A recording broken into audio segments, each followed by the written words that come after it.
Hello there everybody, welcome to another Persist evening. I hope you have all had a great week and we are back again. On this Friday we are going to do some guild stuff. The guild patch, I can't really tell when it was introduced, but I think it is the latest one, so maybe a month or so. In any case, we don't really care about the dates, we simply want to check out what it's all about. So, before we start, let me give some basic updates on my character. I've been playing a little bit off stream. The first most important part is we are now level 15, which means we have unlocked some of these level up perks. The way these perks work is you get your first perk on level 10, and then every 5 levels you get another perk. Each perk gives you a big bonus on its first choice, and then it gets gradually worse. As you can see, I picked a complete meme of a perk, which is the jump height. At first it gave like 10% or maybe 15%, I can't remember. In any case, we are up to 20% jump height. The reason why I did this is because I have also been leveling up our Thievery. And Thievery, we are advanced now, the second tier has the Catlight Agility perk, which allows you to jump 20% higher on top of that other 20%. So now our jump height is like 40% total, which is quite insane. I haven't really tested how far we can jump, how much more we have unlocked, but I'm sure it's going to help us in more than just one way. Alright, so also one last thing, our inventory, as you can see, it has become way more blue. I have found a spot where you're able to kill pretty high level zombies pretty easily, especially if you have a turret. I am going to show this later today if we have the time, and if not, then that will be for the next stream. But in any case, blue stuff is like almost the best, only the purple items are better than this, but still we got some very nice upgrades.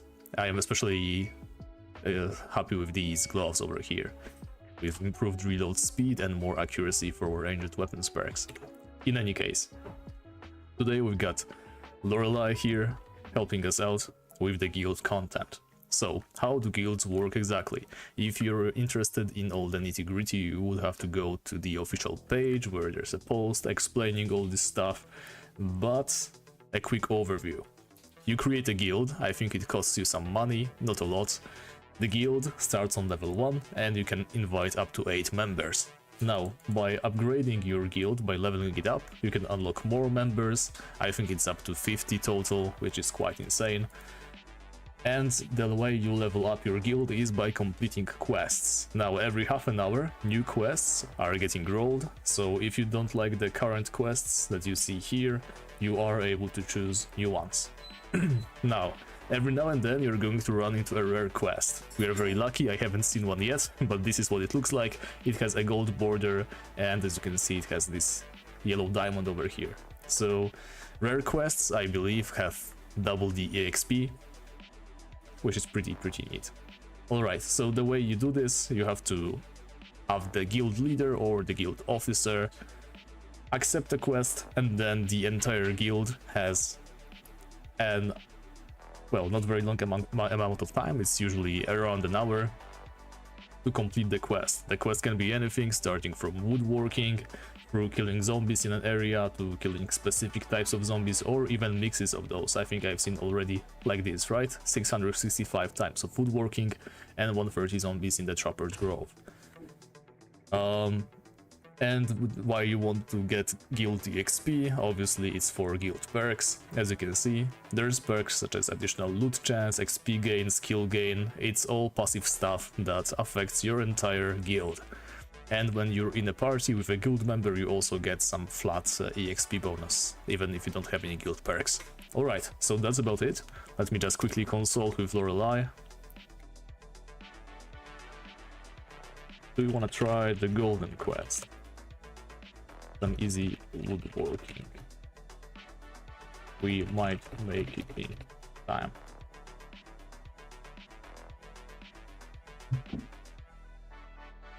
The response is WW. I don't know what that means. Also, let me know if the audio is cool, if you can see the stream well, if there's any issues at all. Alright, we're going to try the rare quest. We have 50 minutes to harvest 355 times with woodworking in Parkside. As you can see, now it is our active quest. We can see it over here in the compass. We will get a pop-up when we are in the right area to tackle the quest. And yeah, we just have to go and do it. But first I need to grab some axes.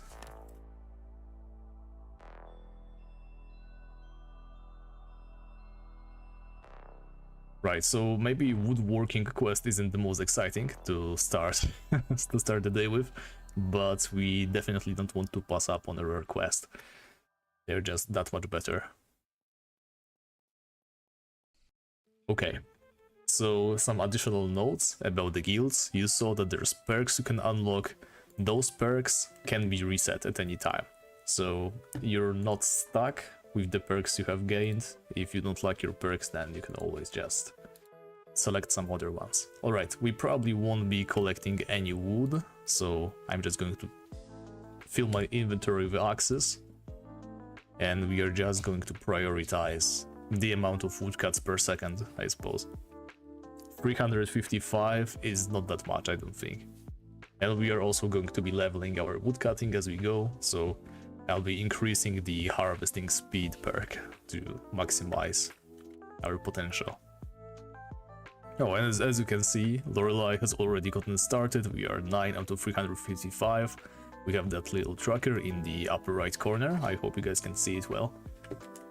Now that I think about it, it might not be very well visible, but who knows really. Alright, and here we have Elias. We are going to repair our axes. Actually, I would like to repair all of my gear because it has taken a little bit of a beating. And by beating I mean I died to one of unintentional features, should I say. But I'm going to talk about this more in depth when we reach Parkside, so that we can get started on our perk. So let's use our jumping skill. As you can see, okay, I completely messed this up, but with our jumps we should be able to scale this difficult to reach area very easily. There we go, that's more like it. Okay, let's just clear out the zombies. And I think the game is a little bit too quiet. I think I'm going to turn up the volume in a moment.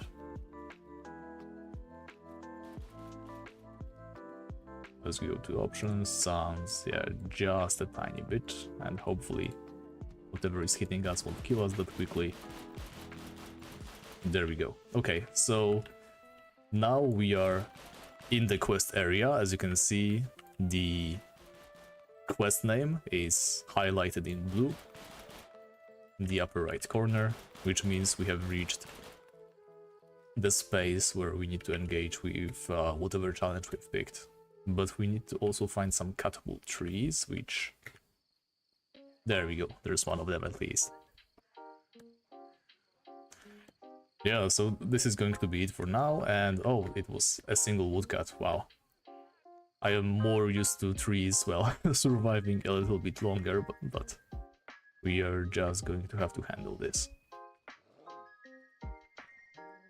Once we find a bunch of trees that can be cut down, we can just figure out a route, and it's going to be good enough. Oh, it's fishing, not wood cutting, and there's another wolf already.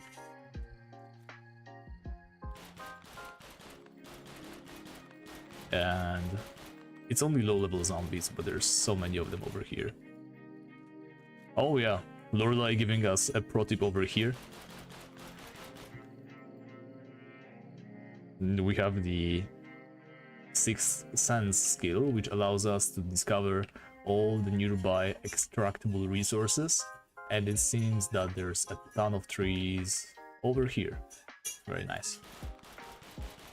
So I'm going to get rid of the zombies that are annoying us right now, and we can get straight to woodcutting.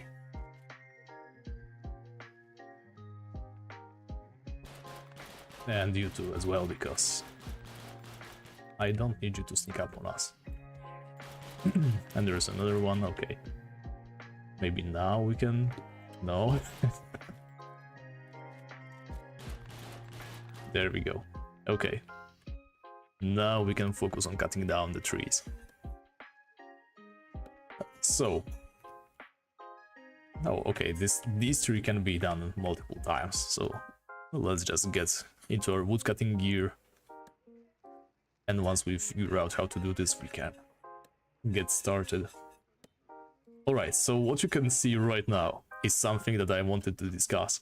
As you can see, we are slowly sliding down the hill right now. It's, well, most likely a bug. I couldn't imagine it being intentional. Let's scan for trees again. There we go. Wait, oh, there we go. We have to find the proper hitbox. And we are sliding now again. So the way this works is whenever you're on a slope... Hey Apex Jimmy, welcome to the stream. Whenever you're on a slope, your character is going to slowly slide down. And today I died because of this, because I had to go AFK real quick, and I was sitting on top of a hill. Well, not exactly on top, as I quickly learned, because I was sliding down very slowly. And the problem was, at the very bottom of that hill, there was a river. So my character would just slide down straight into the river, I would run out of air, and simply suffocate, just like that. So you have to be very careful right now.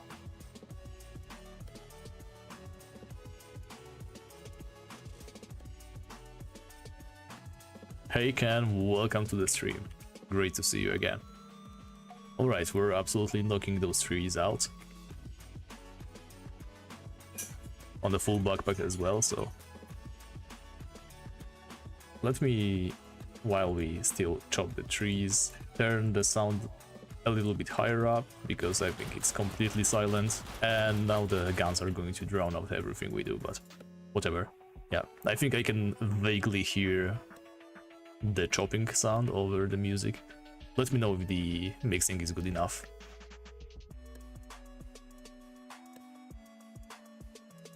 And there's more zombies. I feel like sometimes some activities generate noise or draw zombies in for whatever reason.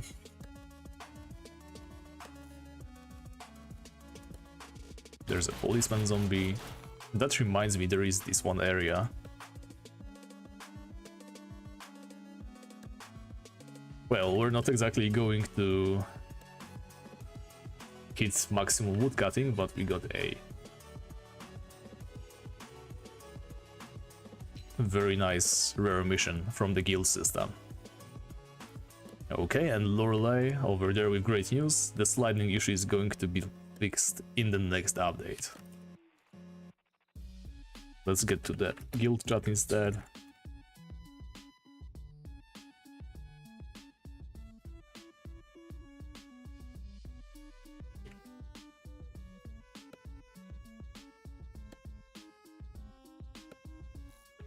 Yeah, shots definitely lure zombies in, but does that work for collecting resources?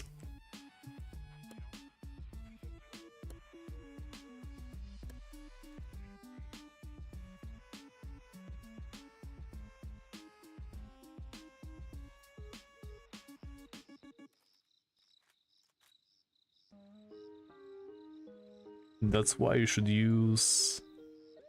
For whatever reason, there's this weird icon in the chat, and I cannot see the word that you use. Let me just type something quickly.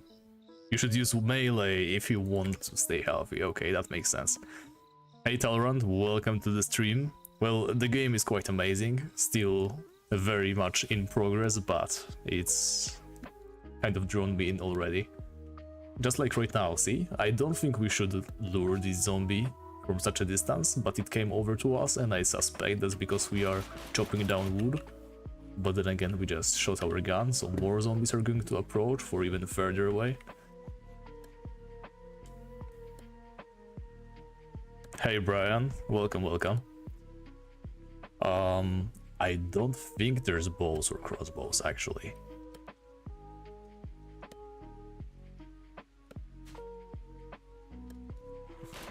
Yeah, it's sometimes difficult to tell. A tiny bit of a tutorial that explains what exactly instigates zombies would be very much welcome in the future.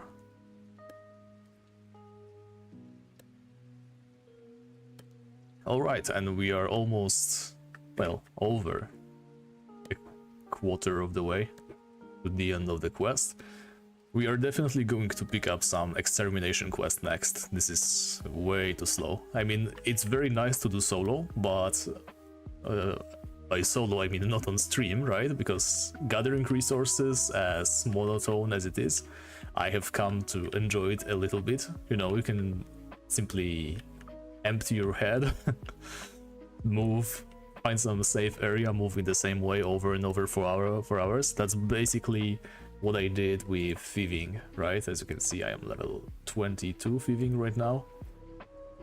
I found a spot that I might show off later, which is completely unpopulated by zombies, so you can just run around, approach all the interactables, and simply level up your thieving slowly over time.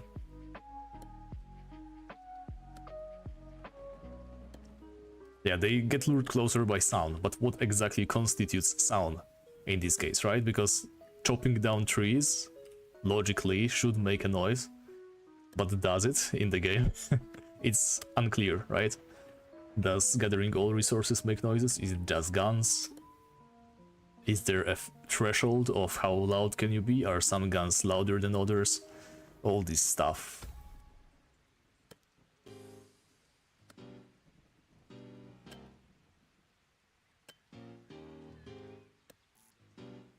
Tree bark. It kind of looks like a weird kind of glove. I keep catching myself glancing on it like, wait, gloves?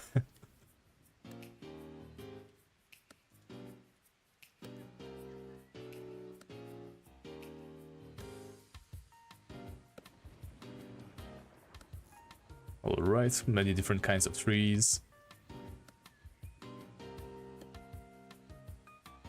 Oh yeah, pub coming in with some serious suggestions. Being out of breath would also be an amazing feature. Oh, would you look at that? I was looking for a tree and run into another zombie. Okay, so sometimes when I cut down the trees, and I'm sure you have already noticed this, but they don't exactly vanish, because they're supposed to leave just a stump, right? And the tree itself is should just fall over, lay somewhere on the ground next to you. But what happens sometimes is it just stays upright, a tiny notch appears in the middle, and it takes time to disappear, so... I mean, it's not a game-breaking thing, definitely not a priority, but...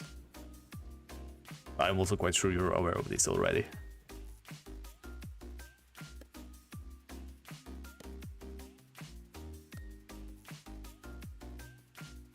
Alright, one more tree.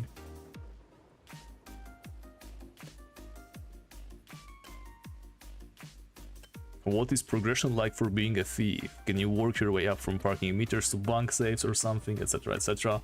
Well, right now the skills, while interesting, right, they are very bare bones. So, from what I have seen, and I haven't seen the entire game just yet, there's still some content I'm sure that I haven't experienced, and I got lost, okay. So, from what I know right now, all the skills are pretty similar. Like, no matter what you do, it's going to basically be find a resource, stand next to it with a proper tool, press E, wait some time for it to gather, right? That's pretty much it. Thieving, just like you mentioned, right now I think it's mainly parkometers and ticket boxes. And there's also like locked gun cabinets right now, and just like tiny little boxes, chests on the ground. In any case, not a lot, and it's all pretty much the same, right? You open it up and you get some loot. Parkour meters drop coins, which you can then later trade at a vending machine for infinite water. As you can see, I have a lot of water in my inventory, that is why I have all those coins over here. And the gun cabinets obviously contain guns, but no matter what you do, every single action is going to require no thieving skill, so no matter if you're level 1 or level 40, it's going to be the same, right? You can interact with it, and it's going to just take some time. You're going to gain the same amount of experience. So yeah, the skills are pretty bare bones, there's not a lot going on with them, they're definitely not very varied. If you have mastered one skill, you have basically mastered them all, and this is supposed to be choppable. There we go.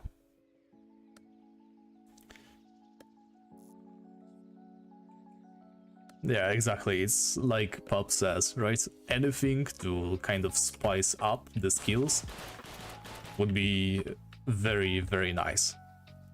We already see a move in the right direction because there is certain areas that have higher level resources, you could say.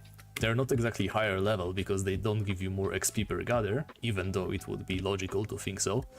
But in that Children of Atom base, you can find black trees.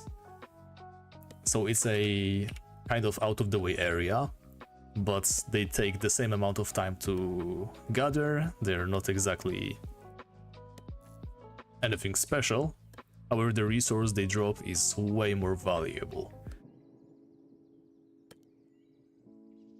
So all they would require is some kind of level cap. So for example, you can't gather black wood until you're level 20 wood cutting. Make them give you a little bit more experience per chop, and you already have a, well, still very basic, but a working system. Because right now it's just, you know, barely anything.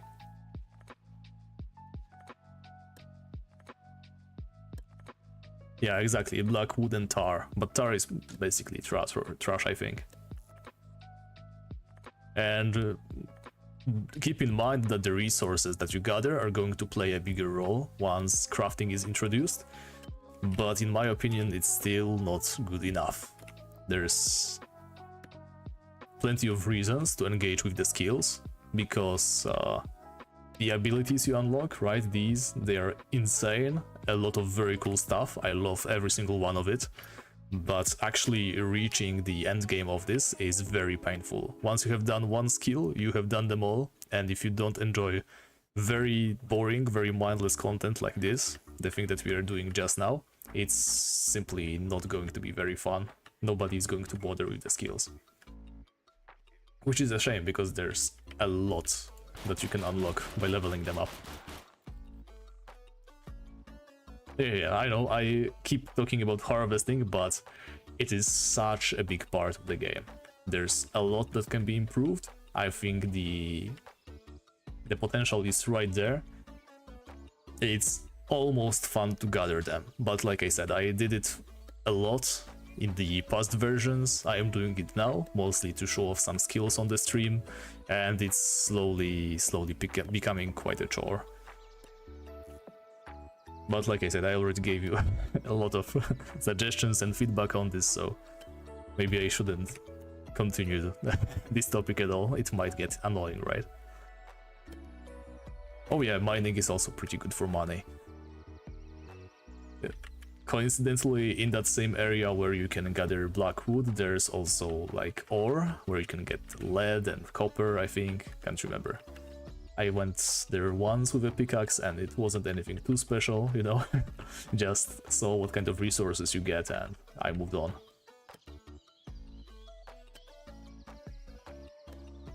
Yeah, I'm barely keeping up with the conversation. Pop is, as always, spouting some real facts out there. Let me quickly take a look at the Discord, because I got some notifications. Okay, it's nothing important. I was thinking that maybe something's telling me that I sound like shit or something, but it seems everything is in order. So one more Reminder, every time I stream, I am also on the Discord channel, the official Discord of Persist Online. If there is anyone who would like to discuss anything, come onto the voice chat, speak with me as I stream. I would be more than happy to hold a conversation. So if there's anything you want to see, anything you want to ask, if you don't feel like typing in the chat, I am right here for you. Just hop on into the voice chat and we can speak.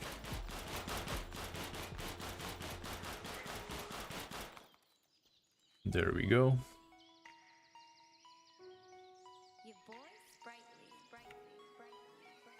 Let's use our thieving skill again to see where there's some more trees, and there we go. Now, normally we probably wouldn't be able to make such a large jump, but thanks to our cat-like agility and our jump boost from leveling up, we are able to just make those.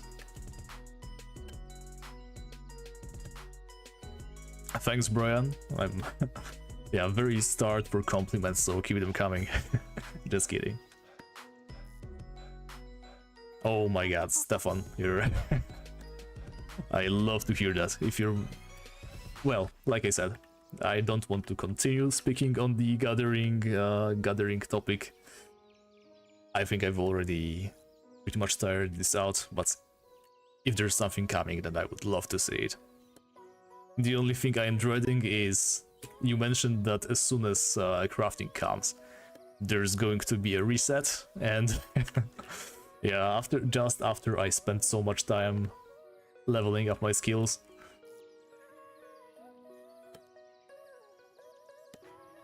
But if the harvesting becomes more fun, then I would be more than happy to do it all over again.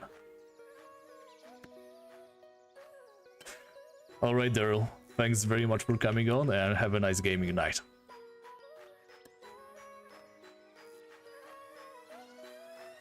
Okie dokie, another tree. And as you can see, we are 241 trees into 355, going very slowly right now. But we still have like half an hour to finish, so I think we are going to just make it. More trees. I should still keep using this skill that I got from thieving.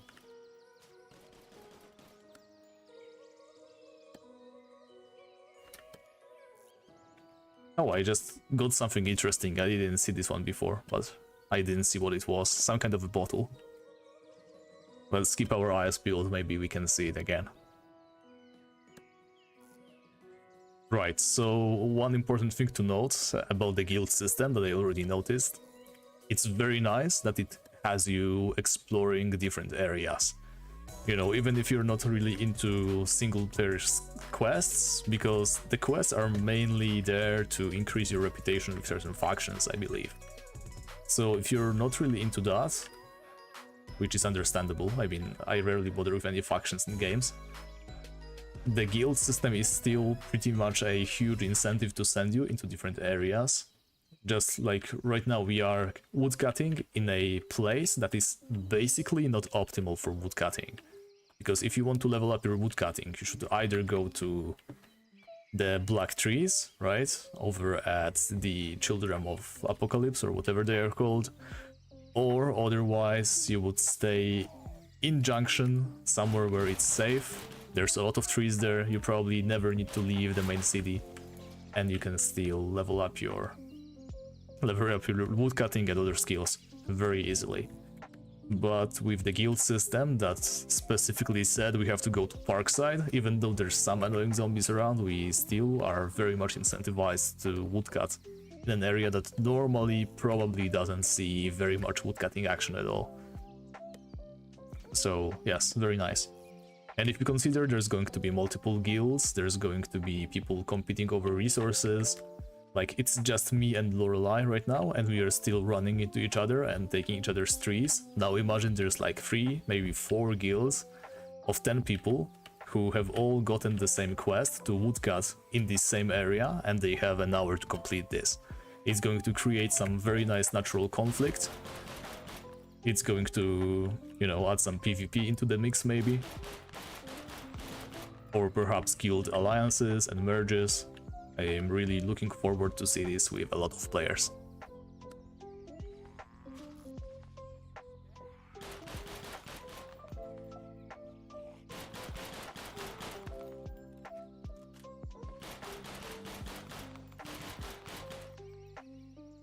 Is there any way to approach this tree without sliding down? I think we just found it. If we are sliding down, then it's very slowly.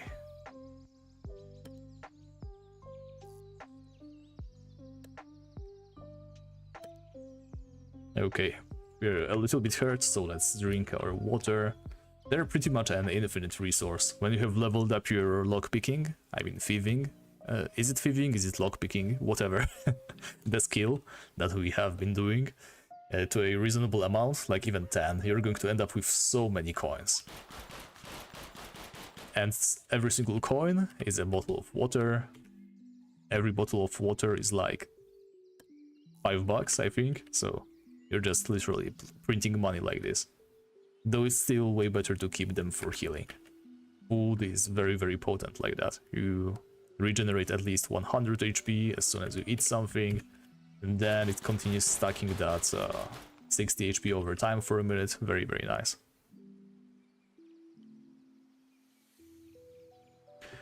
I think it should be very common for several quests to happen in the same area. We are going to finish this quest, walk over to the guild board, and then you will see how many areas there really are. I mean, the map is going to get bigger, so I suppose the skills are going, I mean the quests, the areas, they are going to become more widespread, right? There's going to be more areas for a skill to, I mean for a quest to be locked into, but still, considering there's barely any players on right now, with way more players, a bunch of guilds, I'm quite certain we are going to see quite a lot of competition over these.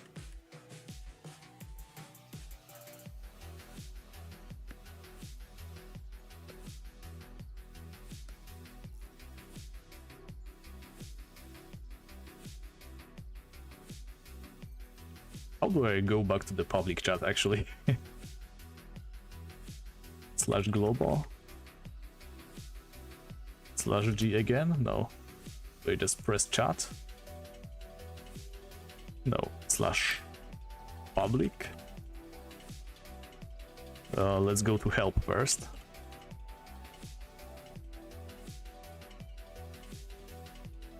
/1 for general. Okay. So aren't you in Nohus's guild?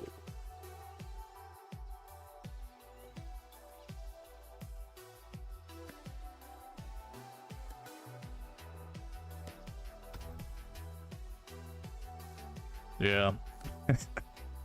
I think Daryl's guild is going to become the #1 guild right now. Maybe it should be the only one. I mean, we don't really have... Oh no.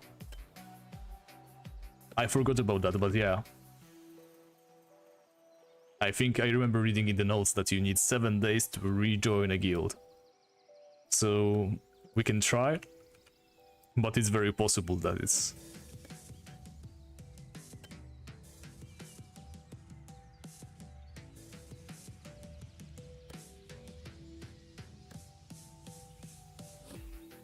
Oh yeah, exactly. I mean, like I said, the gathering is very, very simple right now. Stefan is going to do a huge rework coming soon.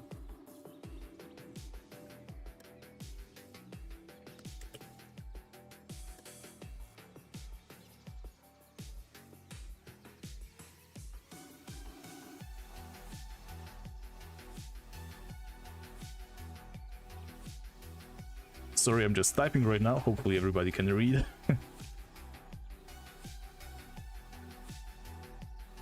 Oh yeah, Stefan is also blocked right now. Okay, if there's nothing we can do, then there's nothing we can do.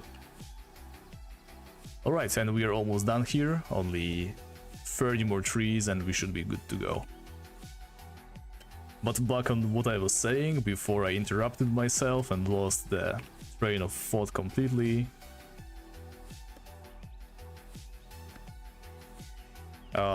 What you said, Apex Jimmy, right? Very good idea to create special kinds of resources that can be shared, competed over. But let's just see. Oh, come on, we just got the bottle that I was curious about and I didn't pick it up.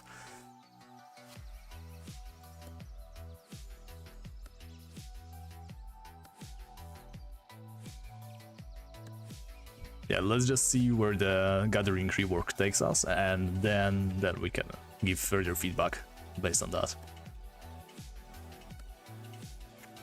And we got the bottle again. I didn't take a look at what it is. I'm way too quick. That's a branch. I don't want the bone.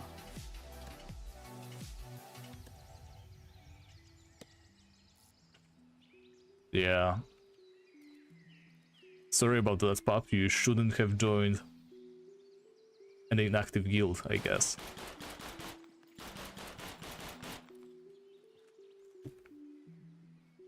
Though I'm very surprised to see you here, because if I remember correctly, last time you said you won't be coming back until crafting, but here you are. Lured back into Persist Online just as a simple promise of some guild quests. Alright, the music is still going, very good.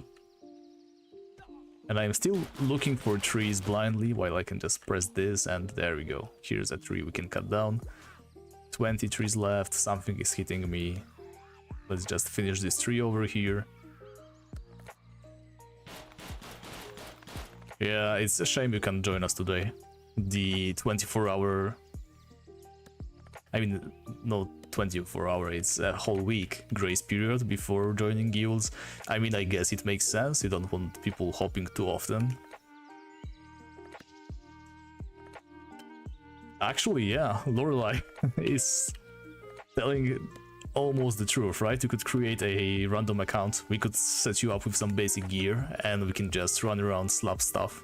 There is going to be a reset anyway, so we can just all have fun together right now. Come on, pup, you can do it.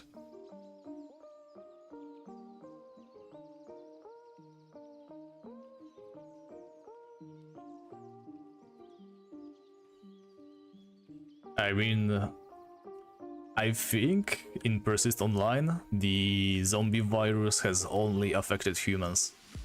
I think that's a fair assumption to make, because there's wolves, right? There's fish that you can eat. Okay, we are done with the quest. Now we have to go back to the registry, and we should be able to hand the quest in. And we are going to definitely pick up a extermination quest. So now let me show off my favorite skill. It's this one. Ghost Walk. As you can see, the enemies lose aggro, and for a moment they cannot target us again. Very powerful, but you have to grind Thievery a lot to get it. And the long cooldown makes it situational, not overpowered.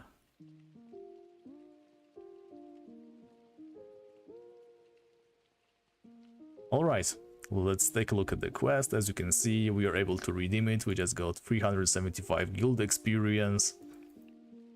We still need a little bit to reach level 6, but, well, okay. There's another rare quest, but it's 750 woodcutting in Parkside again. I think we are going to skip this one. How about we go for something... Now, we tried a specific zombie type quest before, but it's sometimes a little bit difficult to get the zombies to spawn quickly enough for you to kill them, so we are going to ignore all the kill infected cops, kill infected biochemists, stuff like that. We are going to skip those. I think we are going to just go for a general kill zombies. The question is, which one? So those stars are sometimes a little bit misleading. Well, we're definitely not killing 900 this evening. Should we go for a simple 315 zombies in the right bank? I think that's good enough. Banks of the Beaten. So it was something that I mentioned just a moment ago, and I can see that the music is already stopped. So let's continue. There we go. what was I saying? Yes, as you can see, the areas right now, it's Right Bank, Trappers Grove, Backwood, Right Bank, Civic Center, Backwood, Right Bank, Parkside, Civic Center, Backwood, Trappers Grove, Right Bank. Not a lot of areas. Now imagine there's like maybe 5 more areas, but there's like 20, maybe 30 active guilds on the server. They are definitely going to compete with each other. Alright, so I'm going to pick up the Right Bank Zombies quest.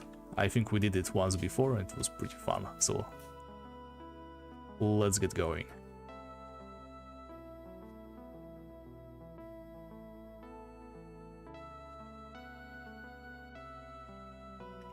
So the Right Bank is also an interesting area, which I'm going to specify why in a moment. Do you remember where I just mentioned also this area a moment ago? The place where the black trees are, the Children of the Apocalypse camp. That place has this weird altar where you are able to sacrifice something to gain higher standing with them. And we weren't able to figure out what it was. Well, apparently, on the Right Bank there is a chemical plant where you can kill some infected biochemists, and they can sometimes... Oh, I'm sorry, Lorelei, I already picked a quest for us. They can sometimes drop a radioactive free agent.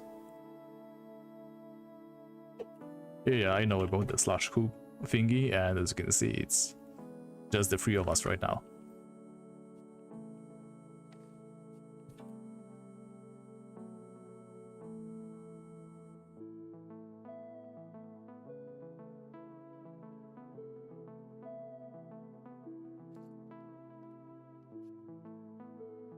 Right, so you can, those biochemists can drop a radioactive reagent, and you can then sacrifice that to the children to get better standing with them.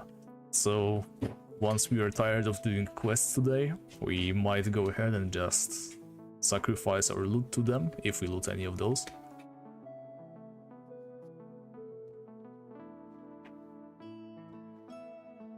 There we go, let's use our superior jump height. There we go, now that was a good jump.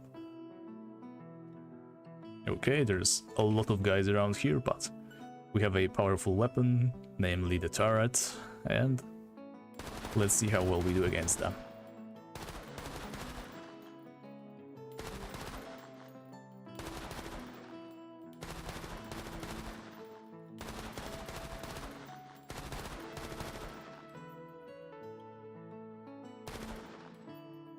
Yeah, I mean, I already did the Right Bank quest once before. It's quite a lot of fun. There's a lot of different zombies to tackle, so we shouldn't get into each other's way while we maximize the kills per hour.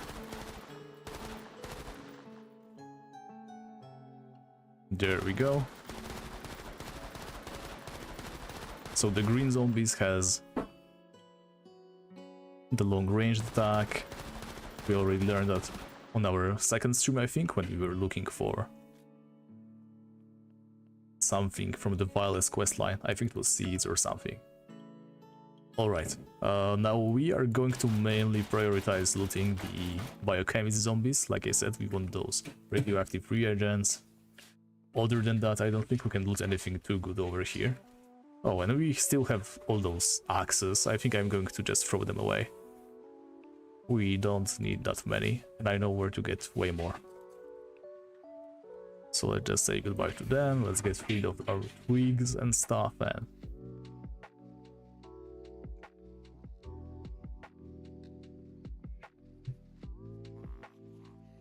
Alright, and it seems that Pop has created a new character, so let's see if we can invite him now.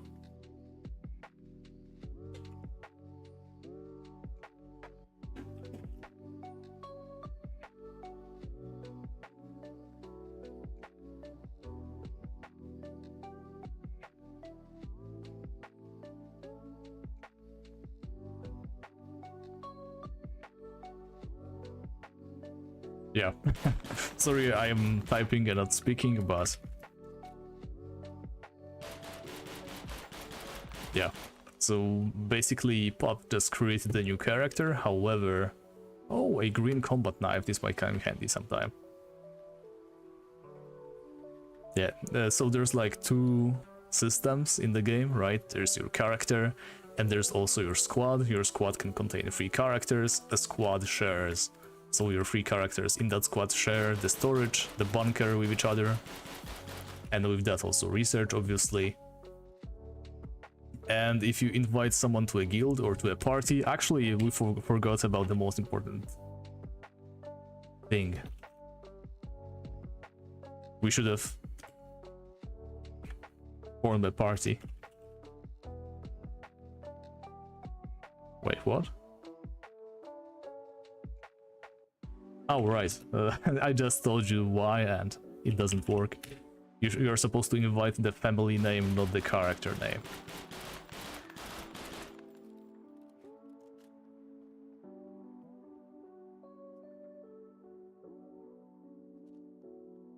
Alright, so looks like Pop won't be joining us today after all, which is a darn shame. But let's not get discouraged, instead we are going to try to gain some ground on the zombies. Now we made some noise, those ones are going to start approaching us, but we should be able to mount the turret in time. Shoot them off, there we go. Sometimes the turret is having some issues with shooting enemies that are moving quickly and very close to us, but it seems that this time we were able to get them before that happened. There we go, a nice stack of cash, we definitely need that. Okay, there's more zombies over here, let's relocate our turret. Now it's way easier to redeploy it, which is very, very nice.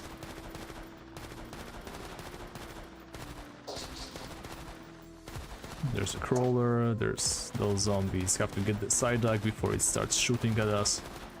And that's too late. Now, interesting thing about side dike's psychic abilities. They can be blocked with obstacles. So, oh, would you look at that, a red skull zombie. Let's get him. Oh. That's a lot of damage, but we got him. What do we get?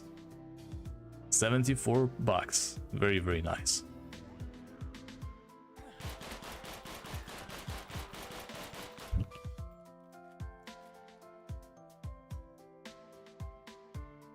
Okay. I need to mute myself for a minute, so if you guys excuse me, I'm just going to sit on top of this little thing.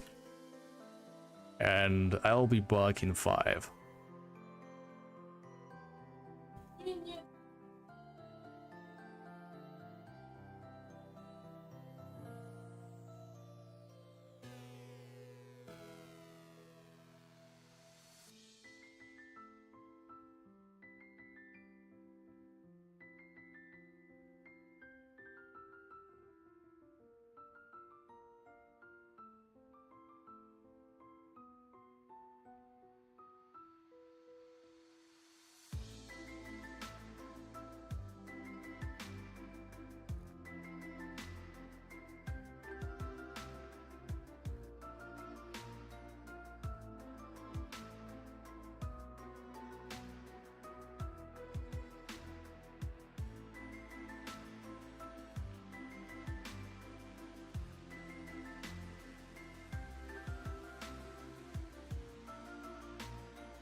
Okay everybody, I am back. Had to have a small break because my fiancée is making cookies and she was mixing stuff with the blender.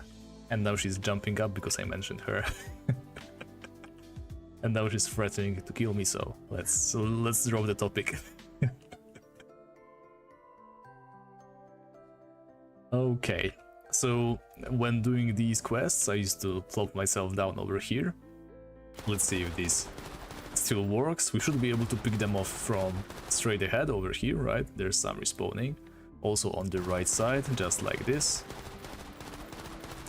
And then also all the way over there. But I think we should relocate maybe like this.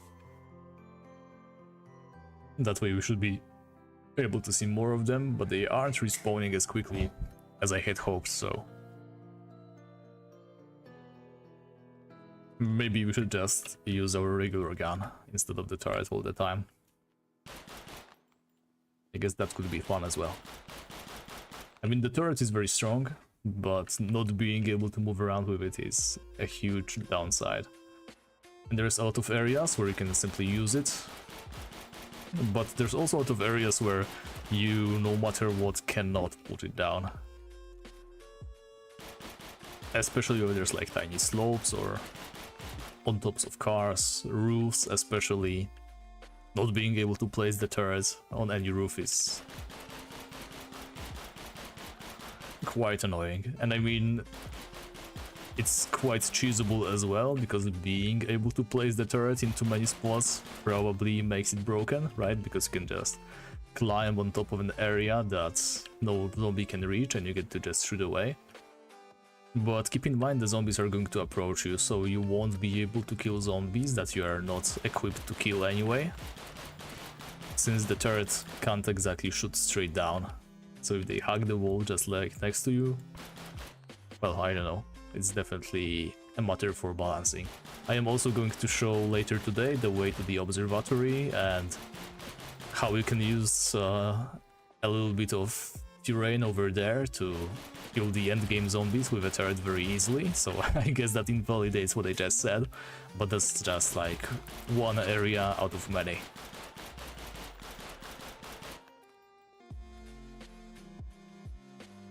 So one important thing to note about area locked quests, especially the guild quests, is... What's hitting me? Oh, okay, we are bleeding. So the important thing to note is you yourself have to be in the area and not the zombies that you're killing. So if there's, for example, a quest to kill a certain type of zombies in an area, if, for example, you have a very long range weapon like a sniper rifle, and you position yourself in that area, and you use the sniper rifle to pick off zombies that are not exactly inside of the area, but somewhere farther away, you are going to get points, right? You're going to advance the quest. But if, for example, you position yourself outside of the area with something that's long ranged, oh, a pair of biohazard pants. I would love to have the full biohazard set, but it's just common stuff, so I won't bother with it, I'm afraid. Just not worth picking up. Especially with wipes threatening to appear anytime soon, so... okay, the full biohazard outfit. I was going to leave it, but I can't, it's way too cool. I think I had a biohazard mask somewhere as well. If we can make the full set, even though it's going to be weak, it's still very, very cool. Maybe I could just equip all of my squad members, the ones that I don't use, with the biohazard equipment, and, you know, just enjoy looking at them as they walk across my bunker. I think that's a pretty good idea. Anyway, back to what I was saying, because I'm pretty sure I once again interrupted myself. With the area locks, right? If you are placed outside of the area and you kill zombies that are in the area, they are not going to count towards it. So we were doing this quest, me, Lorelai and Daryl, where we had to kill firefighter zombies in Midtown. Biohazard boots, wow. Almost the full set. So the thing about firefighter zombies in Midtown is... wow, we are just getting everything right now. I hunted so many of these and I didn't get even a single piece, and now we're just dropping it left and right. Anyway, back to the topic. If you're outside of the area, you kill zombies in the area, they are not going to count. There's this cool spot in Midtown with a lot of firefighter zombies that we did a quest for, and we weren't able to kill them comfortably because if we were keeping too close, they would not respawn, and if we were too far, we couldn't pick them off because they have been outside of the range, right? So even though we had a great plan to just position ourselves just outside of the center with long-range weapons and pick them off from a distance, we could not because they simply didn't count, right? We were way too far. We wanted to place like turrets on the roofs around the area and use that to kill them, but it was simply too far away. Makeshift apron. Used to wear that, not anymore.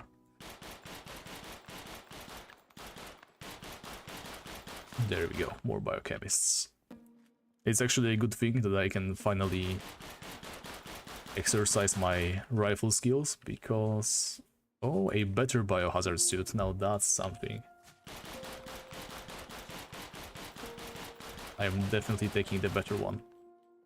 Well, ideally I would want to bring them all, but I don't have that much room in my inventory. Alright, let's start picking them off one by one. There's a lot over here, but if we do it smart, we should not get overwhelmed.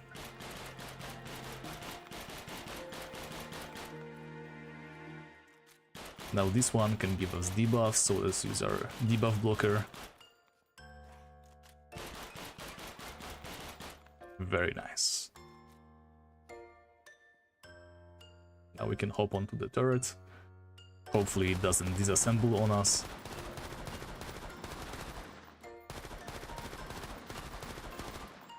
Use it to clear the right side of the right bank. And we got surrounded, I'm afraid. There we go. So one thing I still haven't tested, why do you have two broken drills? Okay. Oh, hi. Let's see, do we get anything? A broken mobile phone? Nothing really. Let's keep healing ourselves, actually. Maybe use the regular bandage, there we go. Oh, we can also shoot the zombies inside of the building. That's very nice. And we completely missed every single shot.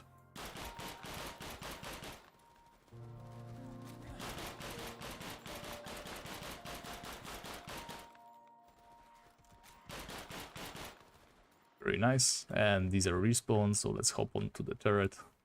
There's no reason to waste ammunition if we can just use this instead.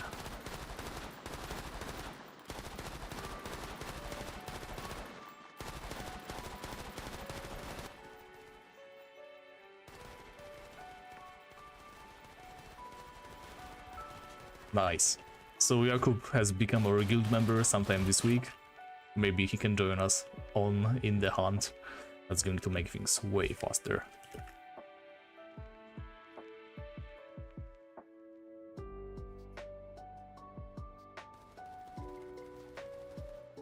We're doing the guild quests. Just follow the blue map marker if you wanna join. There we go. Now that's a fat zombie, that's going to have a lot of HP.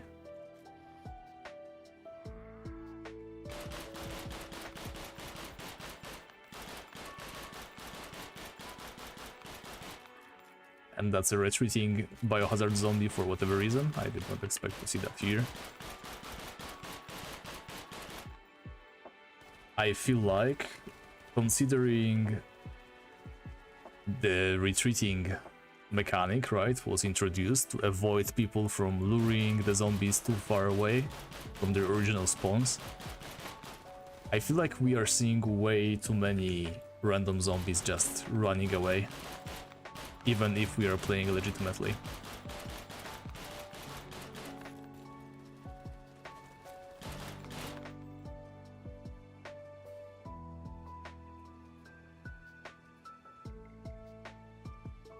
I can type the apocalypse.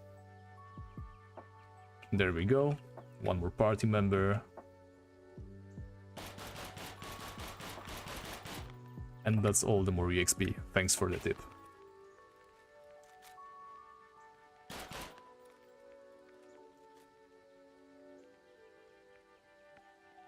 Next to zombies we have mutants to keep cool options open. Very nice. Yeah, I think I saw a new zombie type, or was that a mutant in that case? On one of your Twitter posts. I can't wait to see that in the game. Like, all the new sprites have been amazing. I really love the psychic one, and I think everybody else does as well. They're widely regarded as the coolest ones. It's a bit of a shame that there's still a bunch of free colors, like, you know, those zombies over there, right? There's white for sprinting, green for I don't know what, red for stomping and stuff. I hope those are going to get unique shapes and not only colors in the future. Oh, what happened? Okay. But yeah, other than that, the game is looking amazing. Also, I am playing on medium settings today, and I think the further away from the city I am, like from the center, the better my FPS gets, so that's something important to consider. And the reason why I am playing on medium is because on low I get this weird reflection bug. I don't know if it is fixed already or not, but apparently this fixes it, so we're on medium today.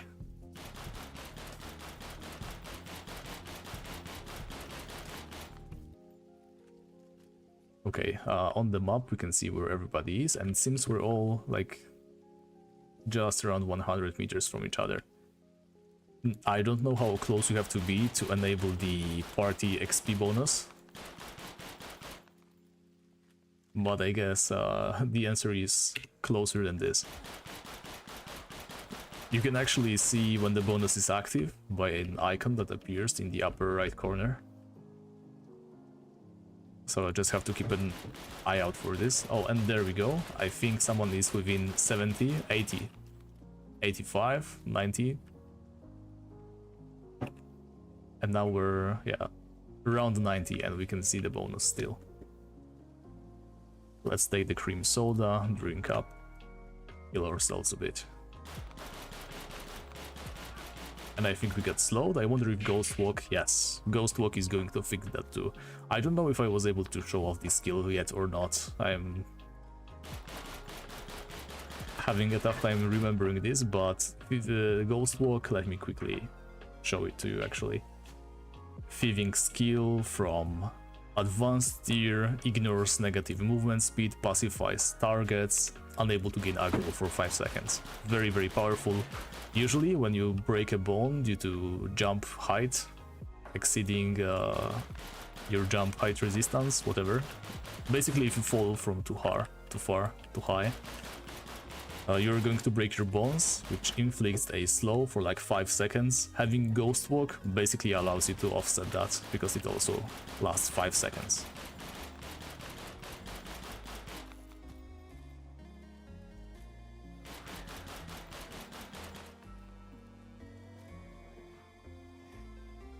Very nice. So those colored zombies are mutants and they're going to be replaced. That's amazing. Can't wait to see the new sprites.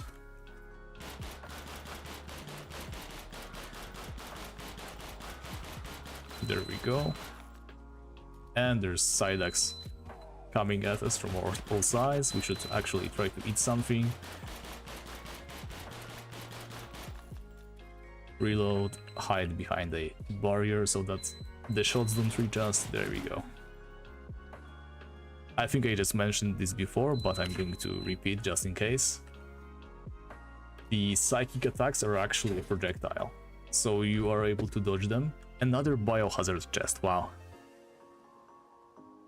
I have seen 0 of those, and I did a quest like this or even bigger. I think we killed 355 or something. I killed so many biochemists and I didn't see any of this.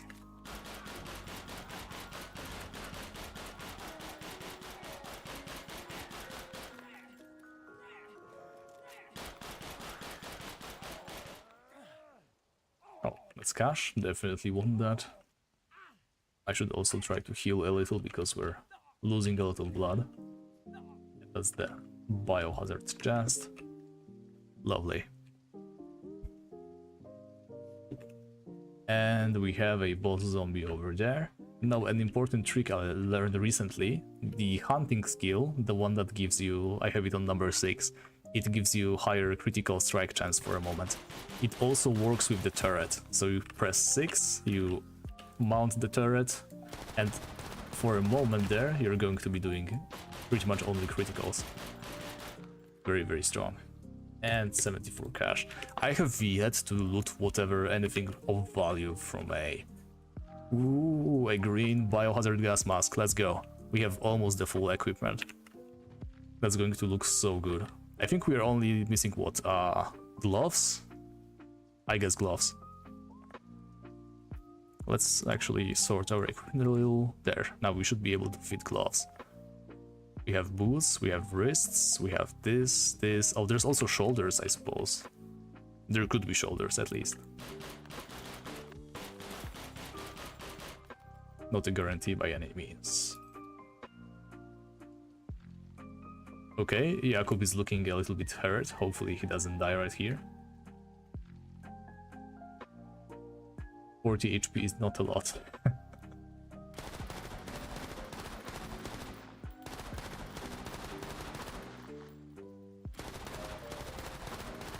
Now, a good party thing to have would be perhaps the option to heal a friend. But maybe I am being stupid and maybe there is a skill like this in first aid already. No one left behind. Oh yeah, there is a skill that helps you regenerate somebody in the party. I thought there would be. I mean, the skills are so amazing, I don't know why I assumed there wouldn't.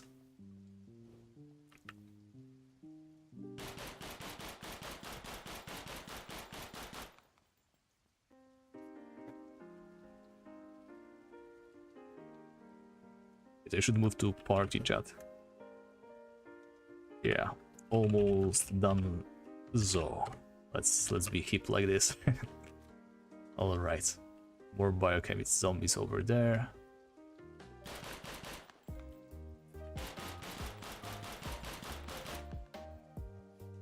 And more biochemist pants. These are common. Yeah, ours are better. I wonder if you get additional accuracy if you're crouching while shooting. I think that's a thing from Fallout, like the 3D Fallouts. Okay, we get through, there's a crawler right behind us. You should focus on doing more headshots, I think. And that reminds me, I keep forgetting I wanted to level up my assault rifles like this. We got this skill over here. I'm going to replace the iron grip for now because we are not using a submachine gun. And it basically allows you to hit enemies with melee using your gun DPS. So it could be good in close quarters.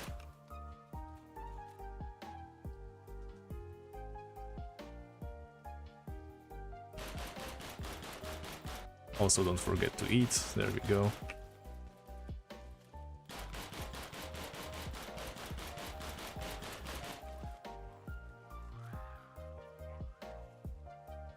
No, that's a shielded zombie over there, so I guess they got lured from far away or something, but they seem oddly stuck somewhere.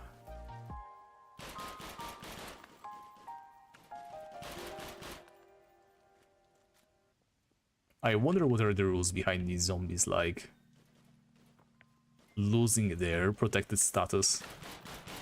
The reason why I'm asking is, yeah, just like that, see, it reached a certain point, probably its respawn point, and it stopped being protected. Now I wonder if it would be possible to like trap people using these. Like, you know, you aggro a ton of zombies, you bring them out of their range.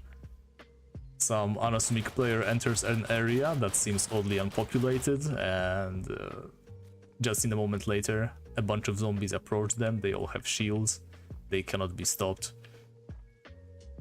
And then he's surrounded before he knows it by a bunch of enemies that couldn't be hurt until they are like right next up to him.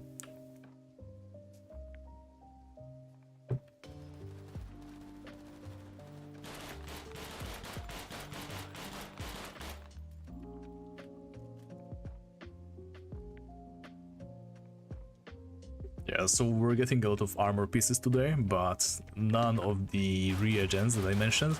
But thankfully, I have some reagents in my bank, so once we're bored enough of doing the guild content, we are going to check out the Children of Apocalypse base, see how to gain some more standing, see if there's any quests that we can do for them if we improve our relation with them. Maybe that's something we could do. Okay, so I plopped down the turret, but I think that's an awful place to place it, since all of these guys are behind a fence, so we won't be able to even shoot them, see? And I can sort of vaguely see some enemies over there, but yeah, no way to reach them either. I would love to see like open fences like these be shottable through. I'm not sure what the proper word for this is, but you know, if you are able to shoot through things that are not exactly solid like this, that would be very nice.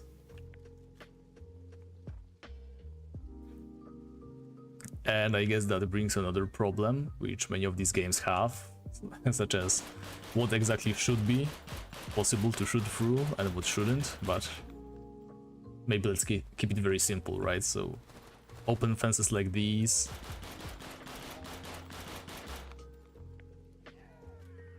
Oh no, one of us died. Oh no. Oh no, he's dead. Oh no. What are we going to do? Okay, this reset him, I suppose. Let's protect his stuff.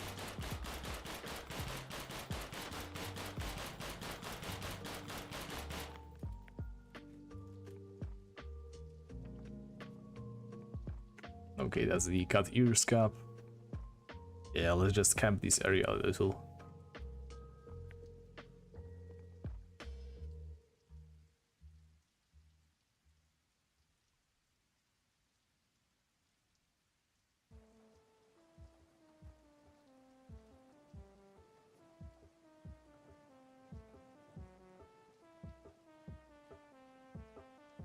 Yeah, let's see if we can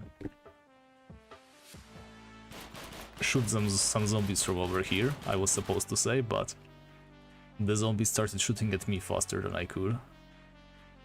Okay, back on our turrets. Let's zoom over this side. See if we can do some damage while we wait for Jacob.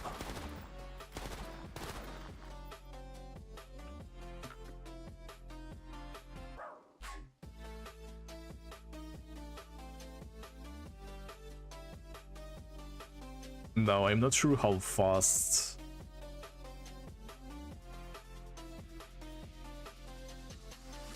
your body despawns. Not completely sure.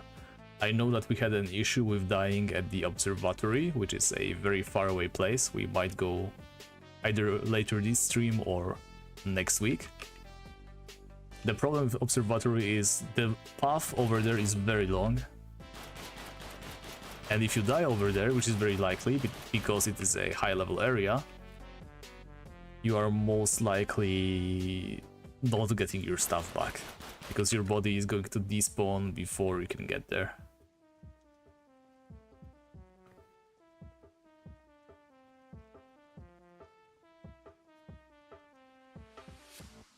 Okay, I think Jacob's almost here. Let's maybe try and give him a hand getting over here. We're also almost done with the quest.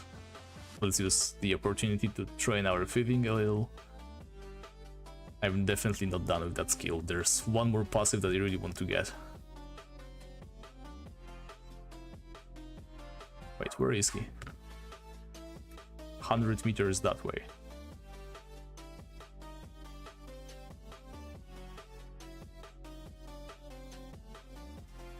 I don't know. He's approaching from some weird angle. Alright. Let's use our turret while it's still here. It's actually a good idea to leave your turret like this in a good spot. Because setting up a turret when you need it is actually way harder than just hopping on it when you have it already. Because getting on the turret and off it, it all takes time.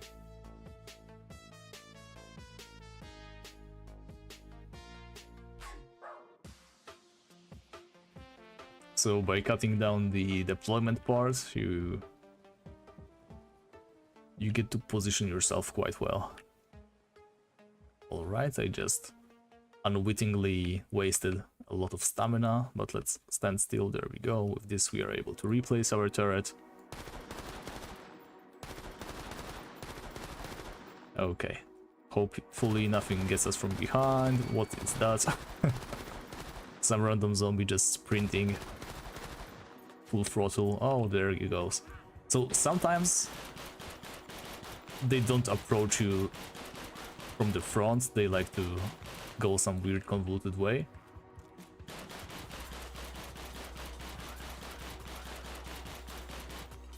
Right, so Lorelai is telling that it's like 20 or 30 minutes to get the dead body back. I'm not sure how long the observatory walk is, but it's definitely on the longer end, so it might be impossible to regain the body. At least that's what Pap told me, that when he dies, he doesn't even bother coming back for it because he can't make it.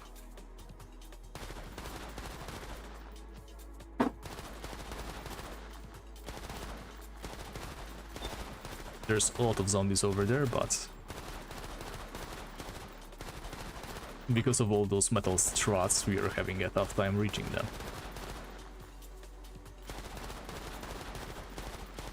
There we go. Now that we should be able to shoot through, but we aren't. There we go. Very nice. Oh, and the biohazard zombies are back already.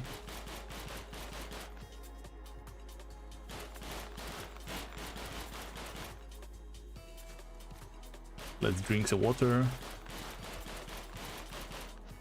Oh, we can't because we are disgusted. That makes sense.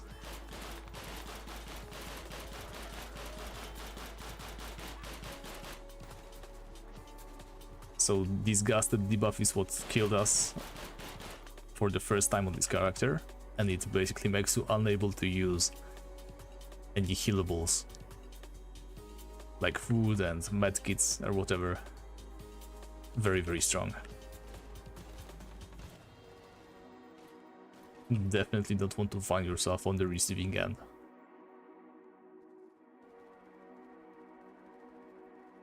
Nice! I didn't expect to be able to jump on top of this.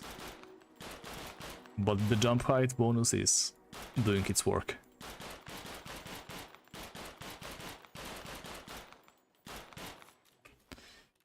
Yeah, so I decided to max my... Oh, one with red skull. Where? Where? There we go.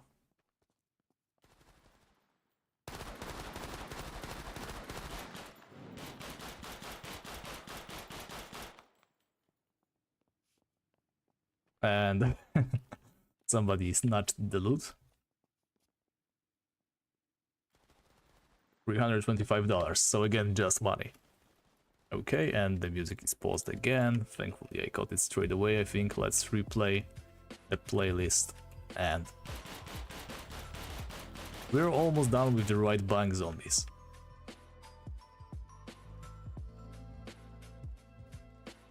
Yeah, so that's basically it, right? You take your guild, you go shoot up a place. It's fun, it's definitely way more interesting than to just grind for levels yourself. And again, it might take you to places that you normally would not explore yourself. Nice, we're entering some building.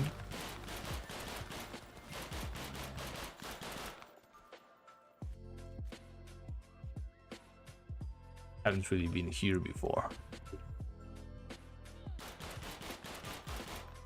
Let's help our guys set up the robot. Actually, you're supposed to try this, right? Very nice.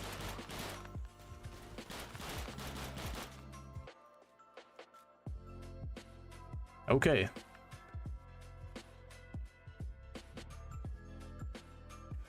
I'm going to run back, pick up another quest.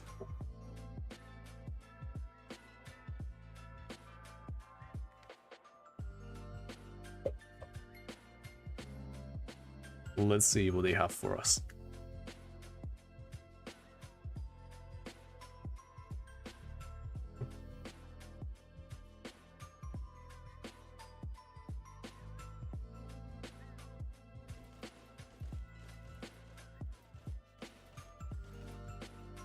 Oh yeah, this is the place with the firefighters.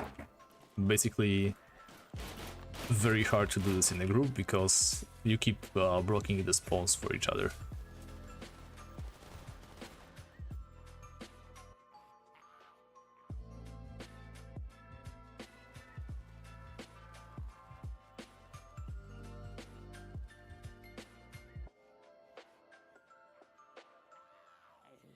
Okay, let's just run past these zombies and see what other quests we can do.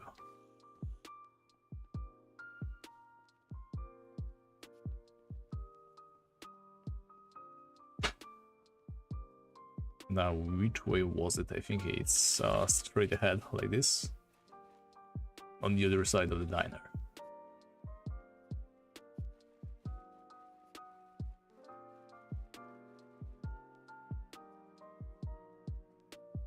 Wait, what? My playlist apparently contains some kind of Christmas song. I did not expect to hear that over here. Maybe I should just skip it, like this? Absolutely. Alright. Let's redeem the quest. And our guild is now level 6. Very nice, we have 1 guild point available. And yeah, we can either increase our maximum guild of members, which is currently useless, or we can increase our recycle resource bonus, which is also useless because there's no crafting right now. So the only thing we can do really is save up the points for other perks. As you can see, the first tier of a perk only requires 1 point, and from there you need either 3 points, and I think it's 6 or maybe 9 for the final tier of the upgrade. In any case, we can just only increase our levels right now. Okay, 830 infected firefighters, not happening. 315 zombies in the civic center. I'm not sure how large of an area the civic center is. I'm not sure which part of the game is even considered the civic center, so I don't want to risk just locking us into a quest we can't finish, so let's keep looking. Okay, there's the right bank quests again, but I don't think we want to go there once more. There's woodworking, even more zombies in the right bank. 820 woodcutting, 650 in the right bank. Wow, it's...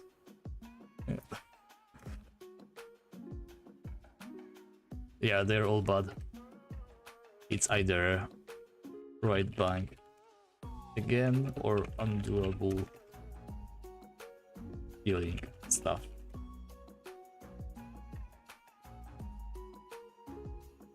Yeah, so before we go do anything of this, let's re-gear.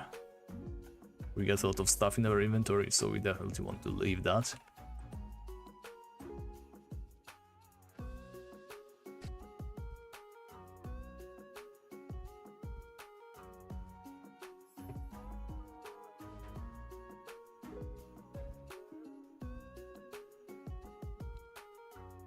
Okay, we had a gas mask, but is this No wait, we have the biohazard gas masks, it's a different item. Simple gloves, heavy boots. I'm trying to check if I don't have those biohazard gloves already somewhere. No, it's just simple gloves. And how about here? Also nothing.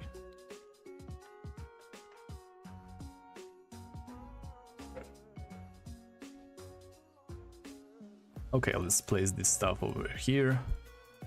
All the waters, ammunition goes here. And there's money, let's dismantle it for money. Beautiful. Yeah, we're pretty low on cash, I need to do some wood cutting later. Alright, now let's switch characters. Go to storage, and it switches us back to... I want to go into the storage with this character. Can I do this? No. Okay, that's weird. So I guess I have to select this character. Leave the bunker as this character, go back in, and then I can change the equipment on him. I think that's what I must do.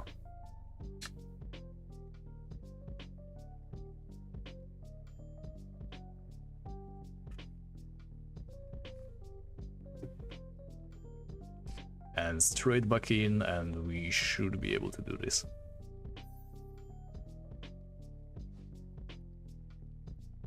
Right, so... Alright, I have this upgradable to blue shotgun on me. Let's dismantle over stuff, it's not really good at all. And now let's gear ourselves in this cool looking stuff. Amazing. Biohazard boots, biohazard wrists. We are missing gloves, but we can wear the simple ones for now. Nothing on our shoulders, I don't know if there's anything we can put there. Let's just do iron plates for now. Looking very, very nice. Okay. And we defaulted to our main character, I guess. Yeah, it would be very nice if we could somehow, you know, switch the character we're gearing up without having to leave the bunker.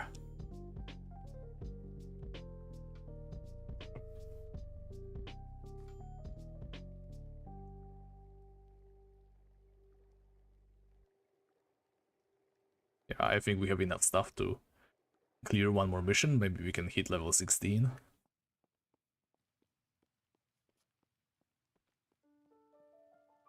And let's see what the new quests are after the reroll, as soon as that happens.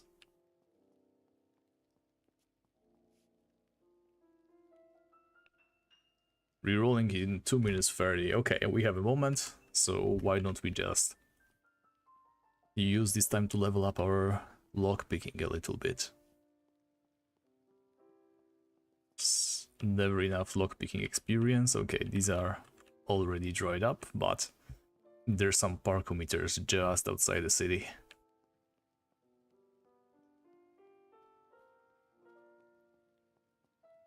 There's no downtime. Also, we leveled up our wood cutting, I think. Yeah. Faster, maintenance, apply. Beautiful. So it seems right now there's only woodcutting quests in the guild system. I don't think I have seen anything else. Which makes sense, I think the woodcutting is the most generous one. Like, there's the most spots and the most resources per tree that you can get over there. Definitely not surprised that they decided to go for this.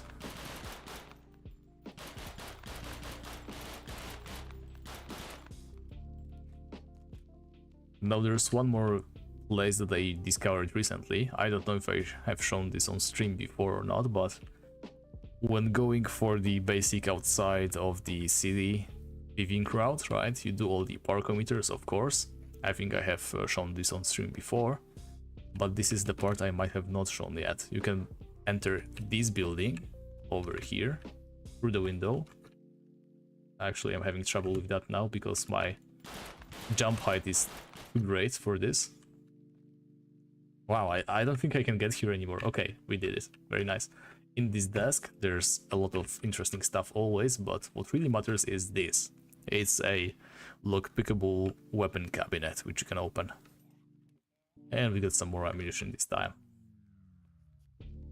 Yeah, so definitely not good if your jump height is off the charts, but with regular jump height you can just squeeze straight in there.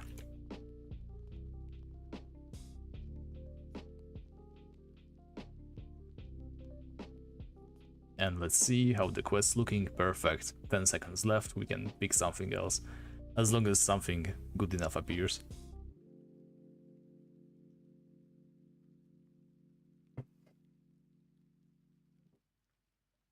"370 zombies in Backwood." Wouldn't be the worst, but I think Backwood has very high level zombies, and it's only 41 minutes, so that's a no.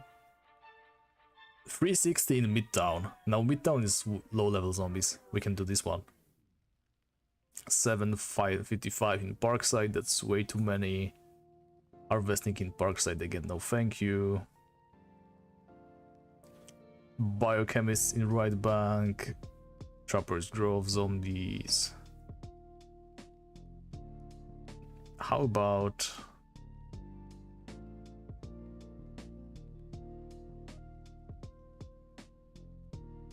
I'll go to a quick 360 in Midtown, question mark.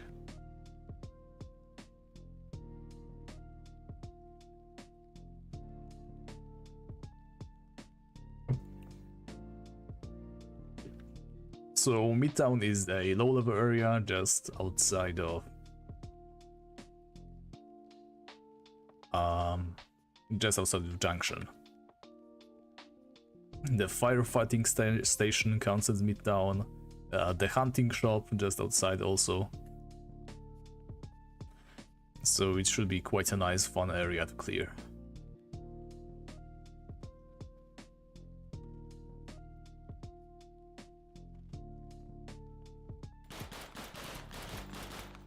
There we go, I don't think we're in Midtown yet. Yes, we are, okay. Urban Assault active. As you can see, just a couple of shots to take down a zombie. Shouldn't take too long, we just have a nice relaxing time. And assault rifles leveled up again. Let's make use of that. As you can see, we can just stand there, they aren't even able to hurt us. Let's drink the water. Clear them out. Now, an interesting side effect of the toy robot skill is it does not only aggro the enemies so that they lose interest in you, it also draws in enemies that are normally not aggroed. So everything in the range of the toy robot is going to approach you. So in certain ways that makes the skill pretty bad, because if you're trying to get away, the last thing you want is attracting more zombies to yourself. But on the other hand, when you're higher level already and you don't really care, it's pretty useful in quests like these where you can just get all the zombies' attention. You don't have to run through the building, you just get all of them to follow your toy robot for a moment. Oh nice, we got a cold anaconda. Let's see. Poor quality, doesn't matter. But there's one more box over here, it can contain something useful, not this time. There's another lock pickable over here. And we get some ammo from this.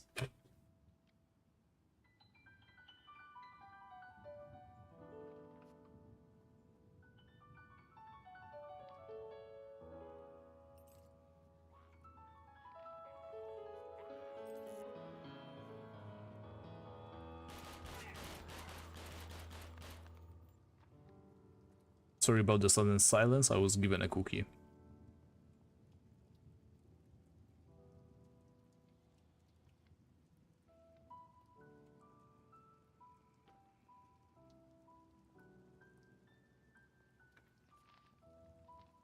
Okay, back again.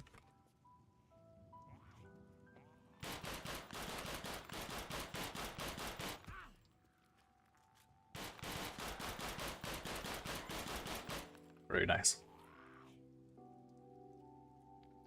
Yeah, maybe we should make a quick trip for the building over here.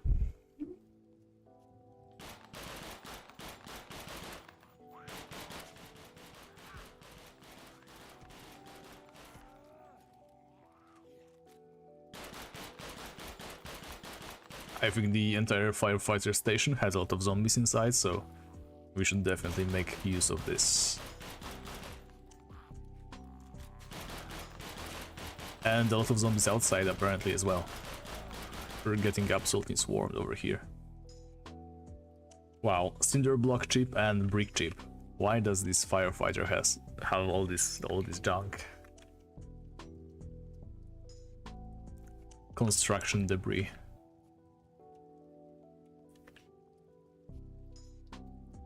Right, so important thing to note, the reason why I threw away those axes before is because you can easily just get them back over here. You just go to the fire station, break open this glass, and right there you get more simple access, so it's not really important. Let's do a quick sweep. Oddly enough, the first floor is empty, and there's another axe to be had here, but we don't really need axes. At least not right now. And in case you're wondering, breaking open the... Wow, that's a lot of zombies. Okay, we just used the melee skill, the first skill of the assault rifles, by accident, by the way, but it worked pretty nicely, so I will not complain.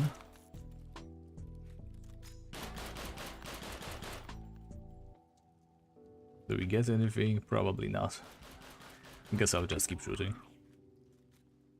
I don't think these zombies can drop anything of value to us.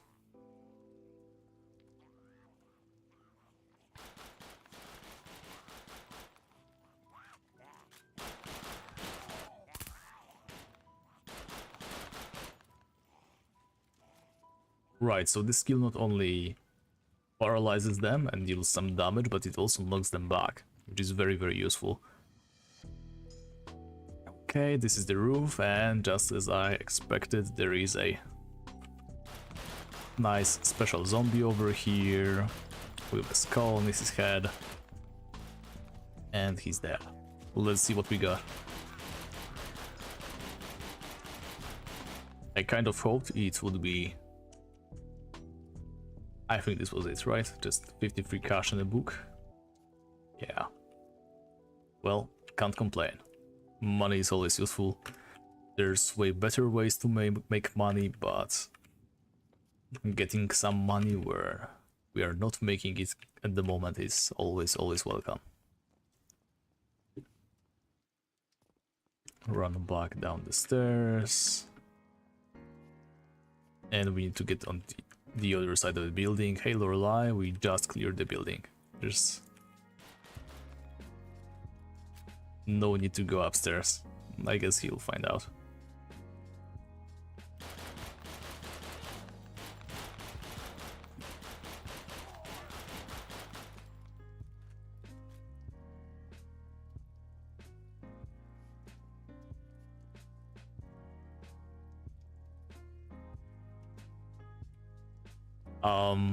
Sorry Apex, but I don't think it does. And since you're like 20 minutes behind, me saying this right now doesn't really matter, so let me just answer right here.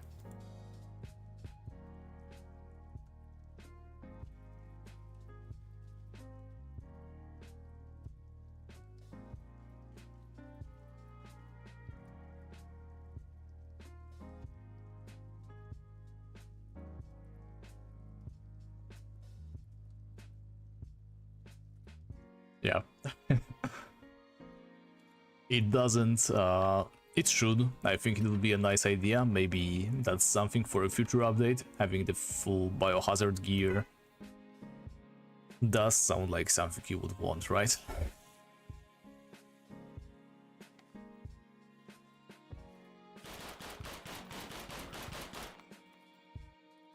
but currently no armor really has any additional perks. It's just rarity perks and some base stuff, like base stats I mean, associated with the item. Okay, let's plop down the toy robot. That should draw out all the zombies from the building nicely, and now we just shoot them up.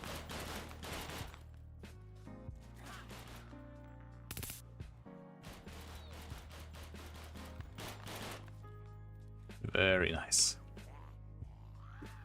Makeshift shoulders, not really necessary. Let's go back to the hunting shop.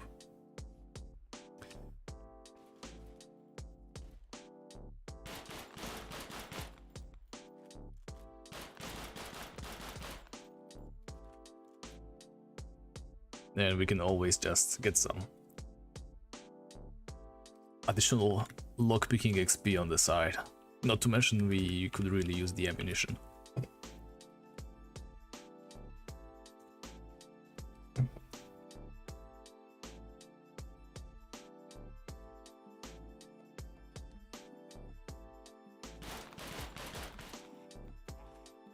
Okay, nothing in the boxes. Let's go back outside.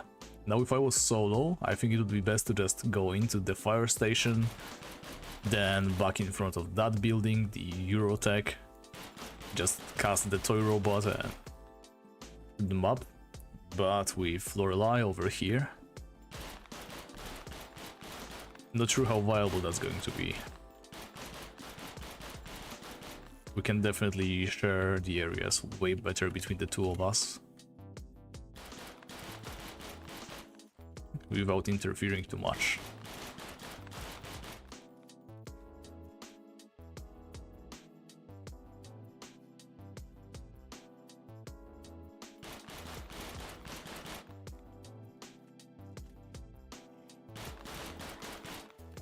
How much ammo do I have left anyway? Whoa, that's not a lot. I guess worst case scenario we'll simply swap to our melee weapon. Our green axe is good enough, I think, to do some damage. And I think I also have a blue katana over at the bunker. Maybe I should pick that up. We haven't really spec'd into any weapons yet. We are simply making use of the skills that we have. You know, mechanics, thieving, that's what I focused on with this character. The reason being I didn't know what was going to be best for the mechanics, and I really wanted to utilize the turret as much as I could. Now, the way the turret works, I think I explained it a couple of times already. It basically increases the DPS of your current weapon. So it has, yeah, the wording on this has changed, by the way. Right now it says 300% DPS of your max weapon DPS. I think it used to be the DPS of the weapon became a single shot damage, something like that. In any case, 300% DPS. So if our best weapon, this assault rifle, is 150, our turret has a DPS of 450. So yeah, that was pretty good.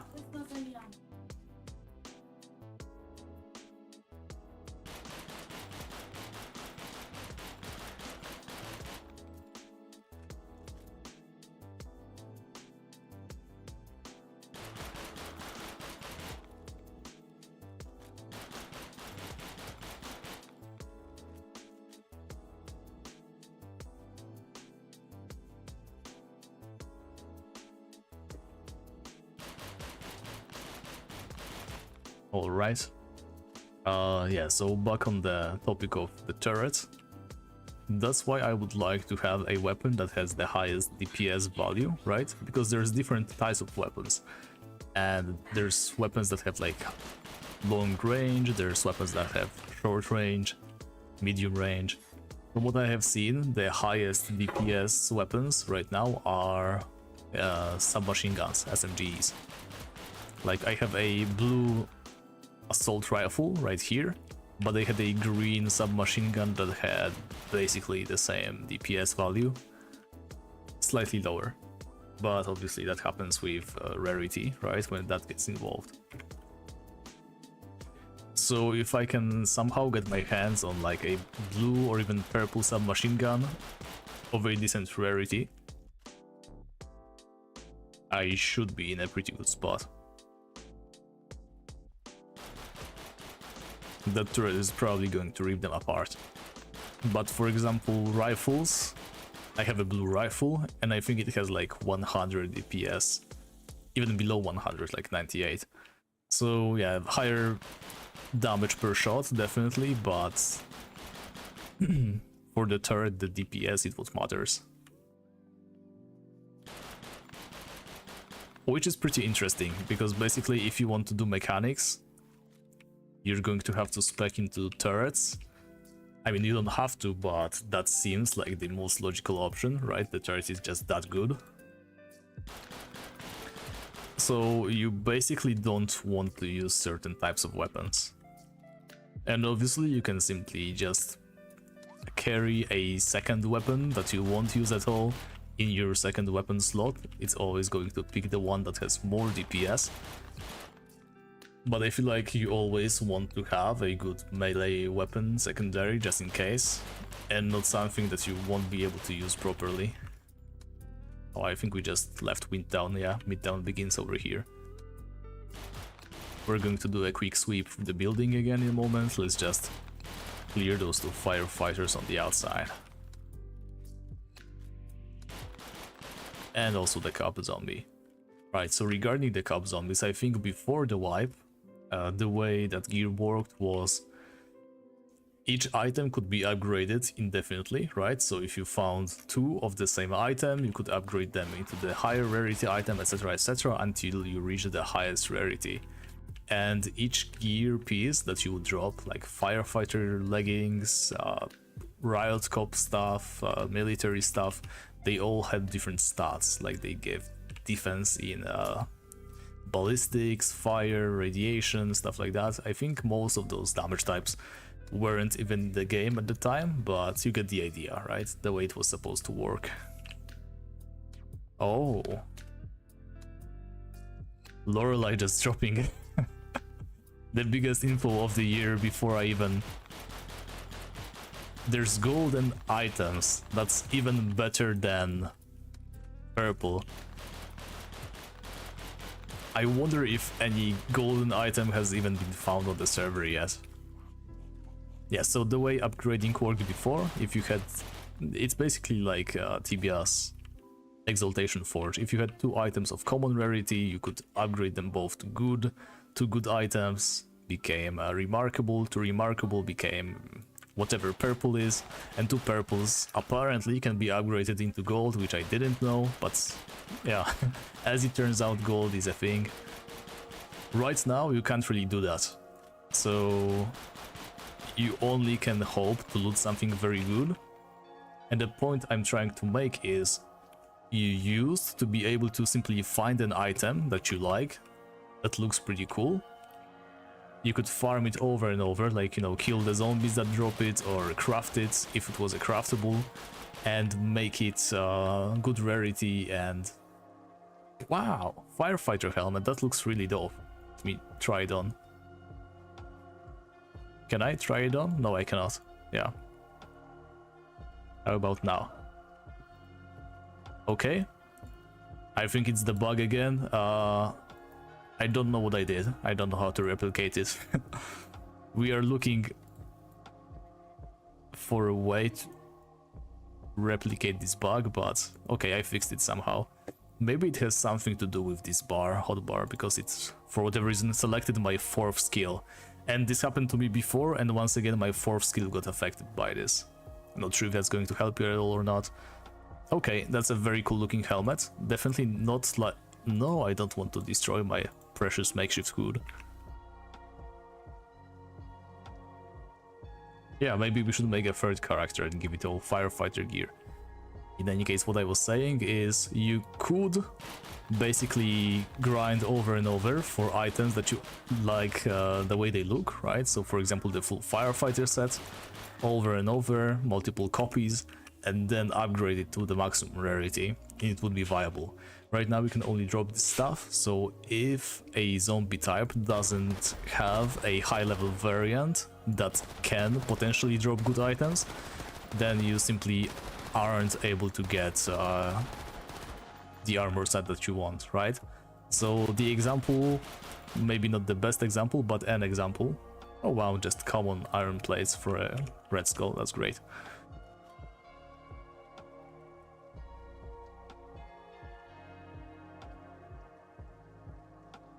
Augmented items. Green and above can be augmented, okay. We're going to get into this in a moment. I'm just going to finish what I was saying. So the way this works right now, you can only get rare items of a type of zombie that has rare, like high level variants. These firefighters, most of them are in Midtown. Midtown is a rather low level area, so the chances of you getting, for example, a full blue firefighter set, very, very low. Purple, probably forget about it. I don't know if there's any higher level areas with firefighters, but haven't found any yet. And considering that, it's probably hard to get a full purple, let alone golden set. And I think that with crafting, it's going to change, hopefully. I really like the idea of being able to upgrade a certain type of armor to the maximum, just like that.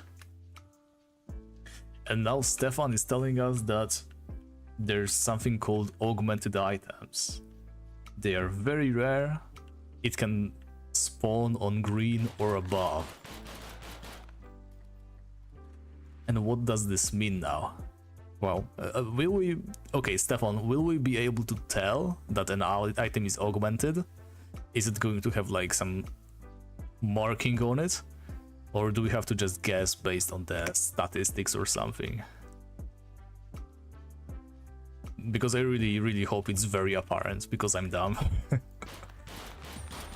And we got level 16 and plus 5 maximum stamina. That's not very good. But every single level adds up, right, to the total. I don't think so. I don't think your gear changes visually. Okay, so it's apparently easy to recognize an augmented item in the tooltip. But wait. If green and up can be augmented, here's my question.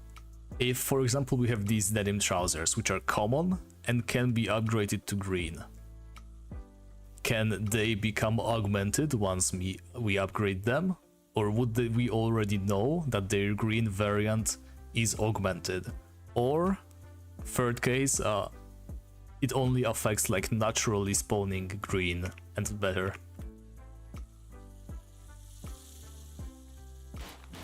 Man, now you got me wanting those augmented items. I know what we are going to be doing on the next stream. We're going to hit that high level area. And we're going to farm over and over for 2 hours just to have a shot at the augmented stuff.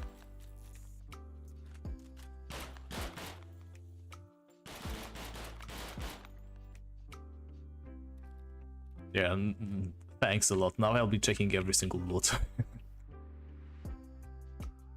Okay, natural, green or better. And we should know by simply looking at the tooltip. Frankly, I did not look at the tooltips a lot. I was only looking at the blue items and better, so... Those are regular common items. Wow, but that means that a lot of gear is going to be invalidated at some point. So, how good is augmentation? Like, is it better to have a green augmented item or a regular blue?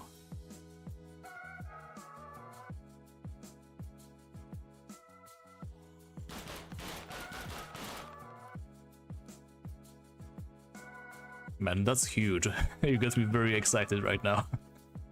A shotgun, I guess that's 200 bucks, but we aren't short on money by any means.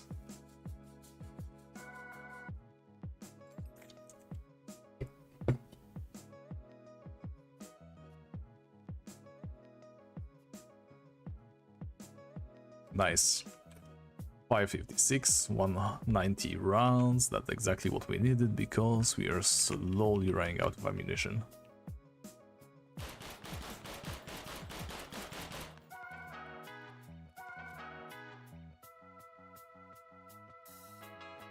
Oh yeah, that's true, Apex. That's a very fair point.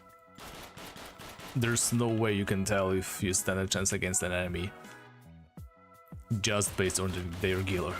I think you can see their level, so you can assume that their gear is going to be good enough, but just visually there's definitely no way to tell if somebody is wearing just the common stuff or if they have prepared for the fight.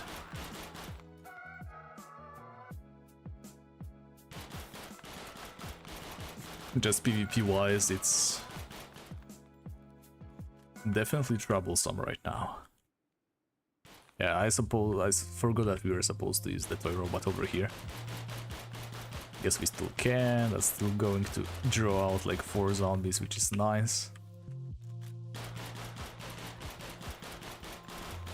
I mentioned before that I will continue leveling up my thieving, and let me show why.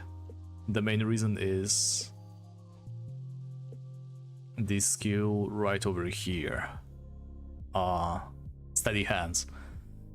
As soon as I reach level 35 to max out my steady hands, which increases accuracy when shooting, I'm done with thieving. The final skill of thieving is like a surveillance drone, which simply tells you how many player targets are in an area where you place the drone.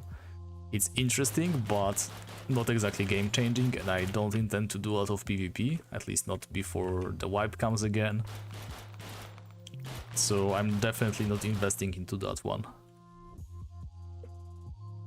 Like, it has a lot of potential, right? You will be able to place a drone in a choke point and determine enemy team's numbers, stuff like that. Very, very interesting, but currently no use for that. Okay, so you see those zombies over there. They are too far away, they are outside of Midtown, but if I get back into Midtown, if I sit down over here, deploy a turret, they should count, and they do. Very nice. Just some regular everyday pro tips. Can we... yeah, he's way too fast. Those white zombies are impossible. I mean, white mutants. They're impossible to target with a turret. Sometimes. Like, if they are running in a straight line, straight at you, right? You can easily get them, but... Riot Cop gloves. Very nice set also. I used to farm for the Riot set before the wipe. Oh, I looted it on accident. Fine, let's take it then. And I think the Riot cups are pretty common in a mid-level area over here, so it wouldn't be impossible to get a blue set, even in this version of Riot Cup stuff, but it's definitely way too much effort. The way it works right now, for gear, you just want to hit up the best level area you can and hope some skulled enemies spawn, because the skulled enemies apparently can drop items of 2 tiers higher than the regular counterparts.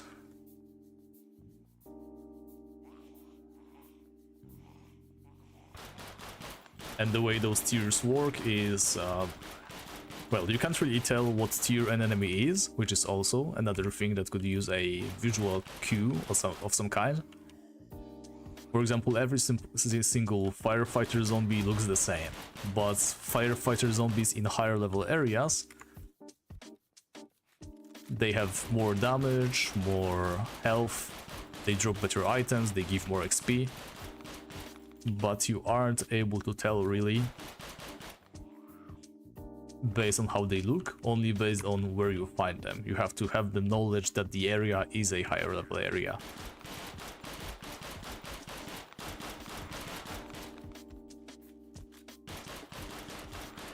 Yeah, so the system itself is pretty cool, but it definitely lacks visual cues. The only way you can really tell that an enemy is a higher tier is by killing them and seeing how much XP they drop. That's like the primary way right now. Let's bandage ourselves since we're getting into the roof. Any skulls? No, not this time. Let's jump onto that turret.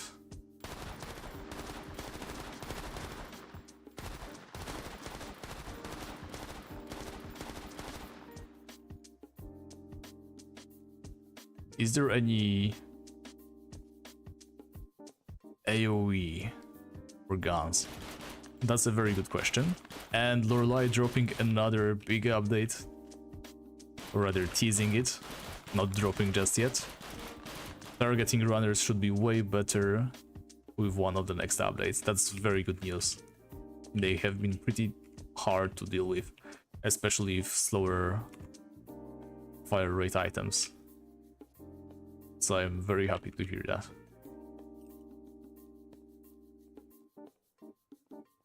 Okay, Apex, you were asking about AoE gun attacks. Let's take a tiny moment. We just finished the Urban Assault quest, so there's no rush anymore. Let's see real quick.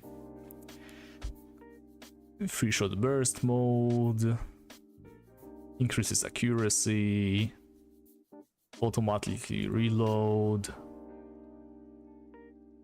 penetrates targets, deploys tripod, suppresses targets, suppresses targets again, higher damage, bleeding, headshot damage, subsequent shots, distracted, interrupts.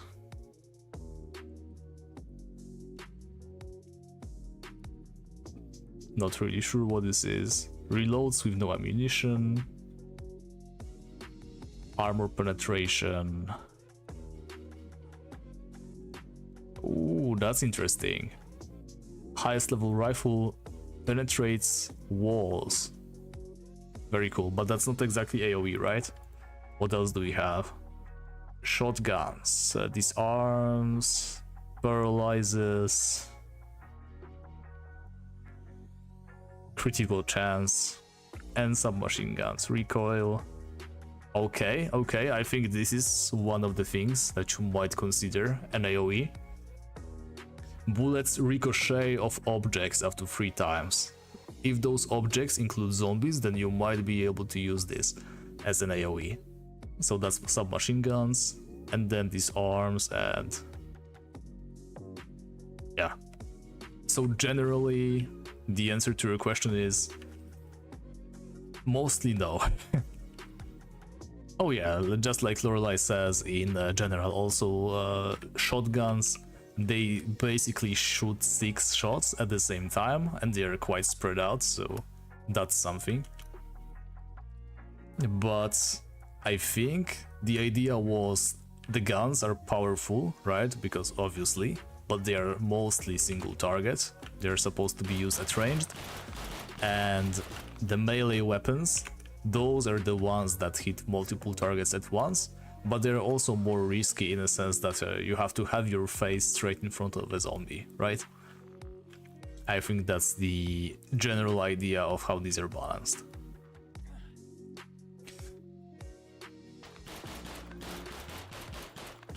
And there might be some other skills that you might consider AoE within the skilling perks, right? The gathering perk lists, trees.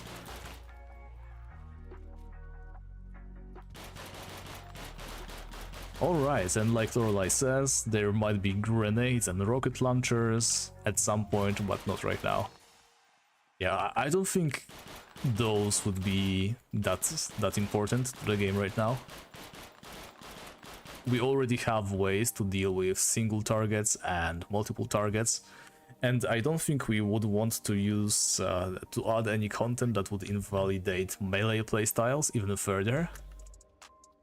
You know, just being able to keep your opponents at range is a huge perk of using guns. And melee weapons, their biggest upside is being able to hit multiple targets at once. Now imagine there's grenades that do that for you no matter what. Even if you're at range. I don't know. Definitely something to consider. Would take some careful planning. Alright, we did the quest, let's redeem it. We did way more than we needed, by the way. We're at like 397. Okay, guild completed the quest. We still need 450 more XP for the next guild level, but that we will have to leave for the next time. Now I think we can keep going a little bit longer than usual. So let me just let Lorelei know what's up.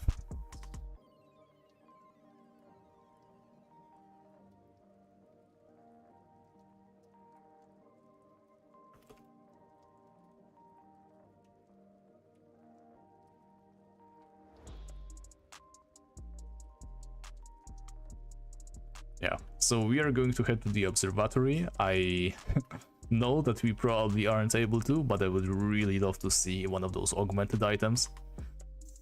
And the observatory seems like the best shot to try find one of those.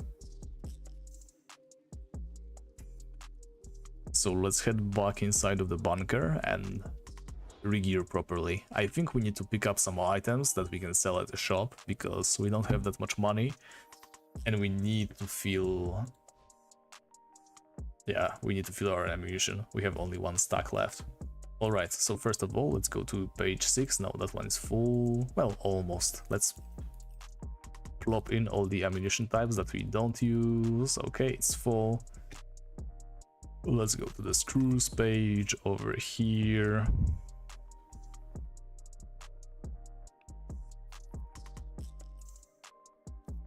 Yeah, we are going to need some coins to purchase more waters. We don't need all of these lockpicks. I lost my backpack a while ago, so we won't have that. Dash attack, block for bullets, samurai stuff. That definitely sounds fun. Well, it's all in the hands of the devs, and I think those hands are pretty good as far as hands go. That's a weird way to say. I think the game is going in the right direction. I don't think I have seen a change so far that has been in any way negative, so let's have faith. And let's hope everything goes according to plan. Okay, so I need to rename this tab a little bit later, because it's no longer screws, since we have taken all of the screws outside. It should be coins now, coins and fish. But that doesn't matter. Do I need to do anything else at the workshop? I don't think so. Okay, we're going to leave. We are going to buy some ammunition, and then we are going to head to the observatory. And now be prepared for the OGs over there, of whom I'm certain there's none. We already climbed that mountain once before, together with Balinor, just when that part of the terrain was released. We took a long trip up the mountain, and we are going to do it again right now. Except this time there is a goal at the end of the journey.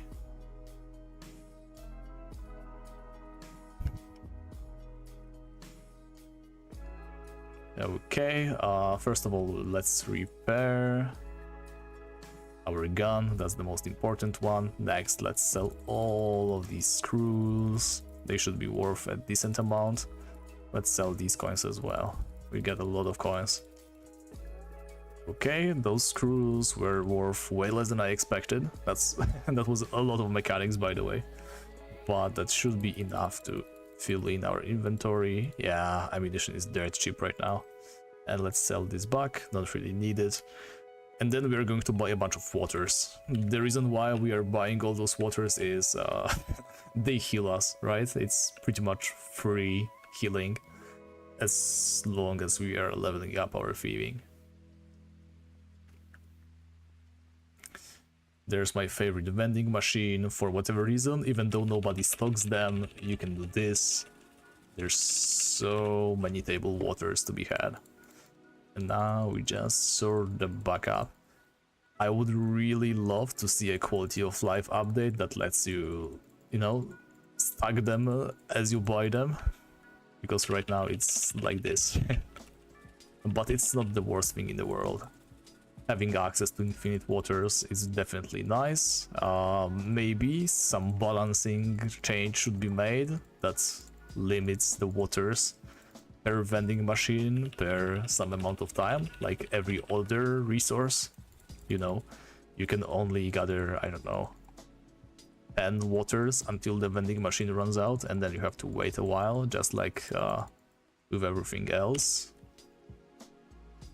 Or maybe add vending machines straight to the thieving tree and make thieving one of the ways to obtain food. That would also be pretty neat. But that's just me shooting loose ideas. Don't pay too much mind if it doesn't sound appealing at all. Okay, so now the way to the observatory. The way I remember this is thanks to Daryl, who showed me the way in the first... first of all, like I mentioned before, we went up that mountain with Balinor way back when, a couple of years ago. But the game looked very different back then, and the way I now recognize the way to the observatory is like this. Daryl told me to find the toy factory. Now the toy factory is also a problem to find because you can't see straight from the junction. However, I also happen to know that the toy factory is straight ahead on the same street as the firefighting station. So if this is it, and I believe it is, yes, there's the firefighting station. Or is it just called the fire station? Whichever it is. So we go this way. And then just a moment later we should be able to see straight in front of us the toy factory.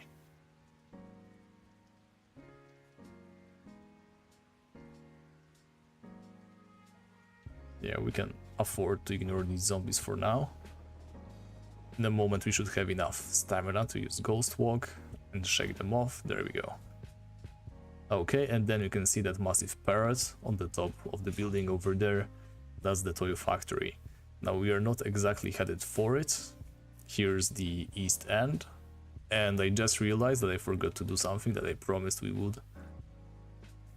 I said that we would go ahead and try to increase our standing with the Children of the Apocalypse, or Atom. I keep naming them something else every time I mention their name, but I think you get the idea. In any case, we should be able to find a path that doesn't involve too many zombies. Funny thing is, even though it is the final highest level area, you can reach it without fighting any zombies if you're careful.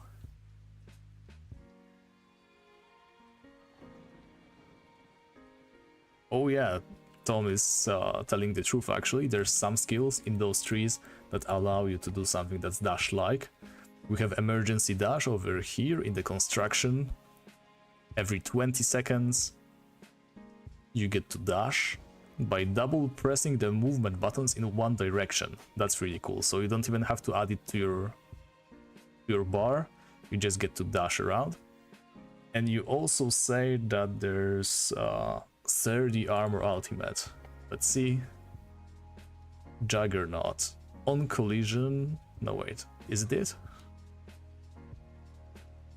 Dash-like attack. Okay, you start sprinting in your aim direction until you collide with a target for a maximum of 8 seconds. So it's kind of like dash, kind of like sprint, something in between. Very, very neat. Okay.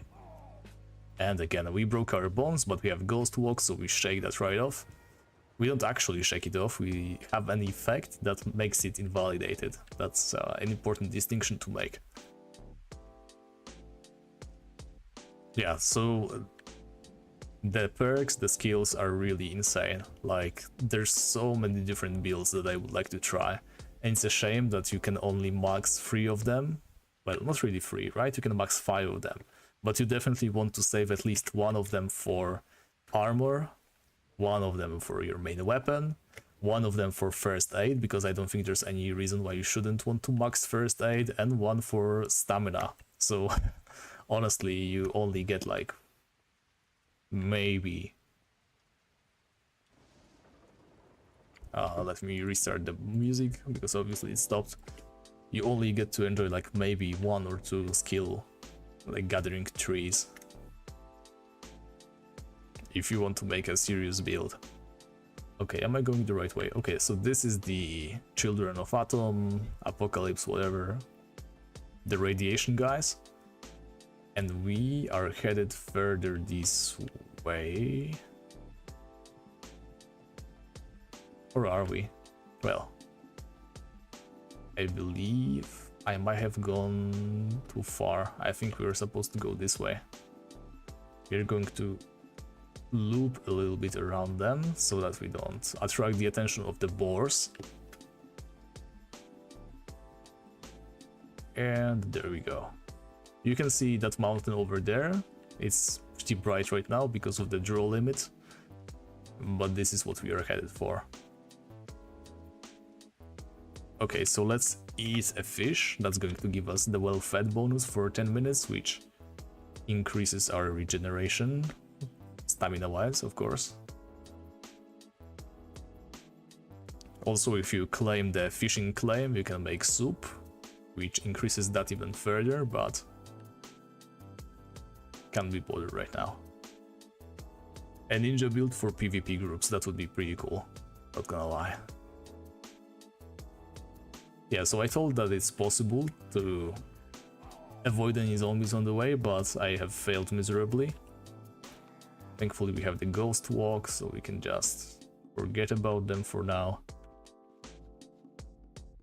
Yeah, at some point I made a mistake, I'm not quite sure where, but we are on the right track right now.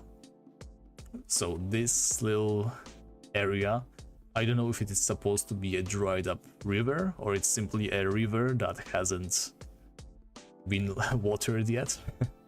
In any case, very, very cool. Yeah, okay, so this is the way we went the first time with Daryl, and it's actually slightly off. You're supposed to go a little bit further to the right, I think. And there should be a very nice slope. Okay, so from here on, there won't be any zombies until we reach the final destination, and when we reach the final destination it's going to be very cheesy, so get ready for that. I'm going to take a sip of my beer.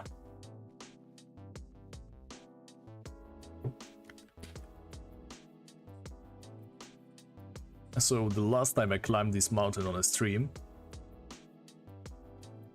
What do you mean you don't believe me? Oh wait, did I say believe me at the end of the sentence and I completely did not register that, and is that what's happening?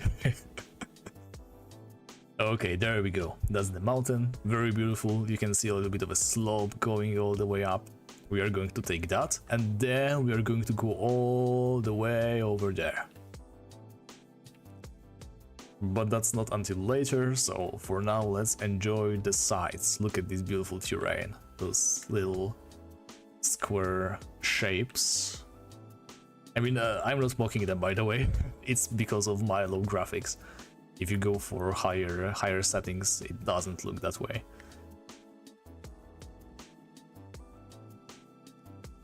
Right, so the last time we climbed this mountain on stream, we went on this site that generates motivational quotes. There's like, it said it was an AI, but that was like created way before actual AI appeared. Basically a very nifty algorithm, nothing more. But I don't think I'm going to pull that up now because I just want to get there as fast as possible and I can't really generate them without stopping for a while, so let's keep moving, everybody.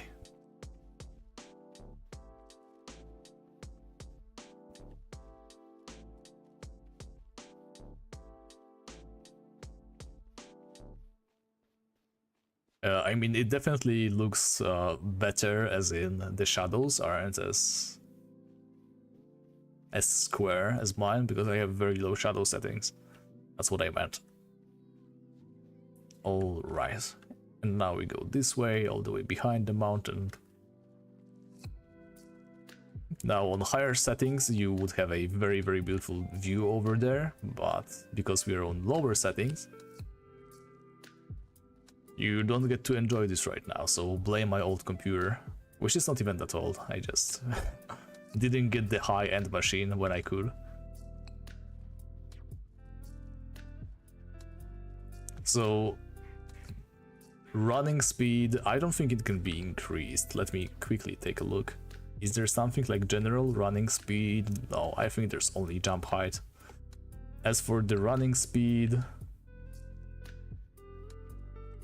this is the regular trot. You can sprint, but that expends stamina, which we already established is very, very important for using your skills, because it's basically your mana bar as well, which is a very interesting choice, and I like it a lot. It makes you very mindful of your stamina bar.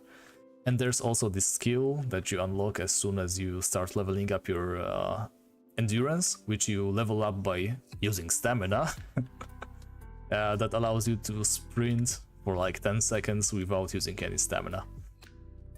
Convoluted, I know, but it feels very good. It feels right. Imagine you're running through an area with trees, grass, and enemies while running up the hill. Yeah.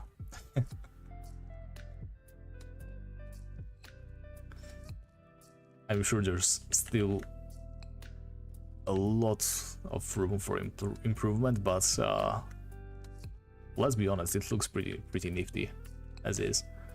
I don't know if it's just foggy weather or if I can't see anything because of my low settings, but take a look at the FPS, by the way. We are so far away from anything, from the cities, from the civilization, that our FPS is off the charts. If we crouch and look down, we go to up like 140. Since there's nothing crawling about, we don't need to be worried about anything. Now, which is very good in the highest level area, by the way. I would definitely want to have my highest possible FPS in the most dangerous place in the game. Right, so remember how long we have been running already? I don't know the exact time. I'm glad that I am also recording right now, because I'll be able to see how long the run is. But it seems something like at least 10 minutes, right? Wouldn't be surprised if you told me it's 20. 30, a little unbelievable. I don't think it's 30, but also in the ballpark, right? Especially if you lose your way and are taking your time. So now imagine dying. We are not there yet, by the way. And now imagine dying there. You definitely just give up on the loot that you had on you.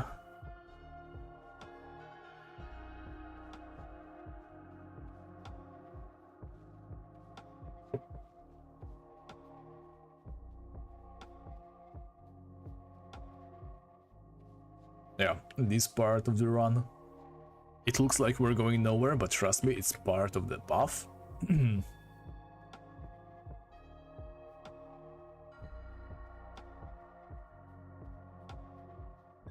The internal record from the bunker entrance to the highest mountain points is 23 minutes. Well, I don't even know you could reach the highest point. I mean, I knew that you could at some point, but right now I wouldn't even try.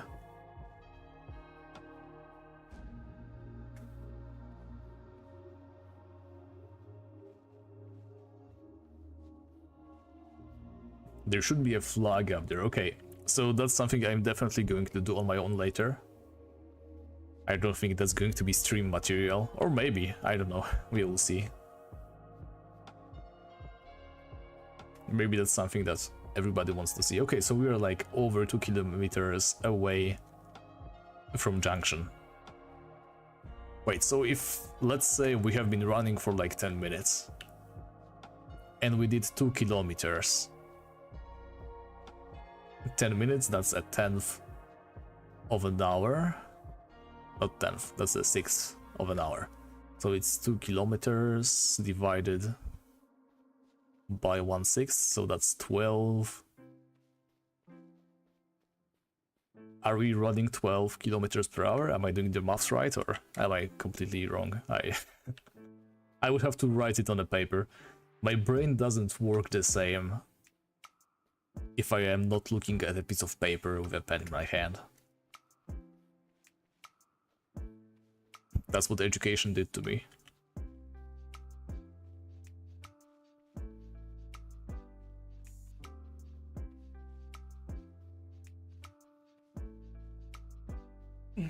Don't forget to stretch, everybody. I'm doing that right now.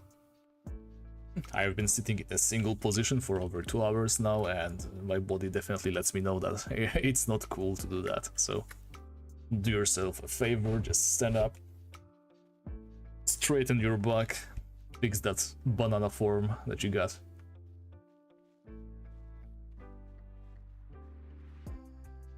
We are almost at the observatory, so you don't want to miss this. Yeah, I might have forgot to point out that there's a huge satellite dish right over here. Oh yeah, absolutely yes.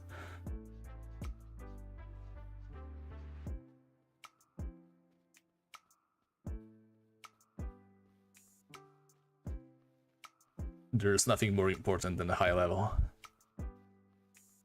Okay, so we are here. Now, that dome over there, it's hell. These buildings over here, very high level area. As you can see, there's already some zombies walking around, but there's one thing that we have going for us, and that is our jump height. Now, I don't think you're able to do this without any jump height bonuses. I only came to this place after I was already at level 10, and I was able to jump a little bit higher. But with enough jump height, you can do just that. Now this ledge over here, you're able to plop down your turret, just like so, and there we are. Look at this fucking idiot. Now remember, the strongest enemies on the right bank, they would require like 3-4 shots of our turret to take down. These guys, they are tanking us like champs, so you get the rough idea of how high tier these enemies are. Let's take down that red boy over there as well.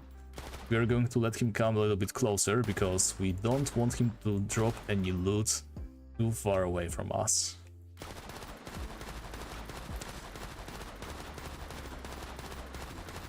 Yeah, but we also need him to die every time. Okay. Yeah, so that's the red mutant. I think that's called the Juggernaut or Behemoth or something like that. Those are supposed to be very tanky. Just like I just presented, right? We were shooting and shooting and shooting over and over again. Now, you could do this, obviously, with any weapon kind, but the reason why turret is so good over here is it doesn't use any ammunition. So we can stay here forever if we wish. Let's try to snag this little bit of loot. Matches. No luck this time. We are far enough away so that the enemies over here can respawn as we kill them. Let's just jump back over here. And again, I don't feel very bad for exploiting this because I designed this build just around doing, well, that, right? Jumping on top of hard to reach places and using my turret, which doesn't use any ammunition. And there we go, the turret is out of ammo. What we should do in this case is use our third skill, the Ghost Walk, and after a moment this zombie should disengage. From what I have seen, you have to go like a little bit back, a little bit forward. He should leave us alone. There we go, he's already roaming. And usually what happens is they go away, they move back up the mountain. I don't know where he is going right now, but whatever. Let's just get shooty. There were so many zombies outside just a moment ago. I have no idea where they went. Alright, so with that,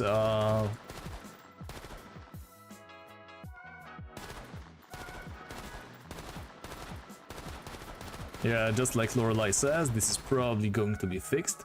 But then again, I strongly believe in player ingenuity, and I know for a fact that we as a community are going to find other ways to exploit the turret.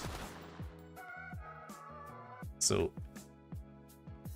there we go, this guy is making his way up, back up the mountain. Or maybe not. The problem with the white zombies is they are the sprinters. They're very fast, and it's really beyond the point trying to shoot them with the turret. They're like the only type of zombie that poses a threat to us. Everything else, unless we really mess it up, rest of them don't really... Yeah, as you can see, we can maybe land one shot. I'm going to try to finish him off with our assault rifle there. Yeah, he's sticking just below us, like this.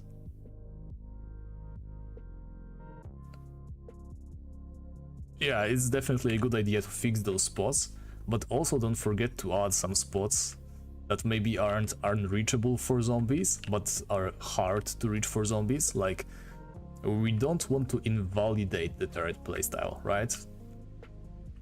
A ramp is a good idea, but zombies spawning straight up there so that nobody with a turret can make use of this. Basically, right now, a level 1 character that leveled up their mechanics a little bit can get over here. And that's broken, I won't argue with that. But if a higher level guy like me is able to make their way up here, clear some zombies from over here, and then place a turret, as long as there's a ramp that doesn't make me invincible, I mean, right? As long as the zombies can reach me sometimes, if I am not shooting them good enough, I think that would be just perfectly fine. So as you can see, I am getting like 400 experience per zombie kill. Even on the right bank, which is like a mid area, I was getting what? 120. So that's insane already. There we go, another runner down. The only thing that we really need to keep track of is our ammunition. The turret that we placed has like 100 shots. Those last way less than you would think. So you have to be careful of that. When they run out, your turret simply dissolves, just like this. As you can see, I even wasted a shot of my beautiful rifle. Can we finish off this zombie? No, we cannot, so we will have to do something like this. So ghost walk, making them disengage. Move a little more, adrenaline, shoot. There we go. And it dropped an item, so I'm just going to shoot that zombie over there as well, because it was a military one. The military guys, they drop really good stuff. As long as that pole stops blocking all of our shots, and all the military zombies got aggroed. I do not yet know the exact rules behind the zombies sometimes aggroing as a group. That's a lot of loot. I really hope we get something over here. And again, ghost walk, disengage the zombie, get off the ledge, cast, adrenaline, finish off. So as you can see, the turret is pretty strong, but there's no... Wow, blue boots, let's go. What do we get here? So I don't think they're augmented in any way, there's nothing that says so. What do? Chance to block the debuffs dazed and traumatized. Chance to block the debuff bleeding. We have ignore the gain of the debuff stun and lower cooldown for professional activities. We definitely want the lower cooldowns. I hope by professional activities it means the skills. But even if it's just faster gathering, I'm going to take it as well. Yeah, and that's basically how you get blue items in this game. There's no better way.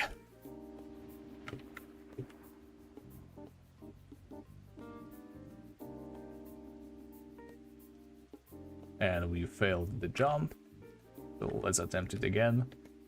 Okay, so the biggest downside of this place, and I'm not going to present it today, hopefully, I hope I don't have to, is, can you see this place? You can get stuck in there. If you jump too far, if you are a little bit unsteady on your feet, you might make your way down here. And if you do, then good luck, because you're done. There's no way to get out right now. I have been able to escape the death trap like a couple of times, but only making use of another glitch that shouldn't be here, so you better be careful when you come here, because if that is fixed, then you're going to suffer. Okay, and let's disengage the zombies, and for whatever reason they're still approaching us. The ghost walk should have stopped them, right? Lost their aggro, and yet they have come right over here to mess with us, which is something I don't understand nor enjoy. But let's place our turret again,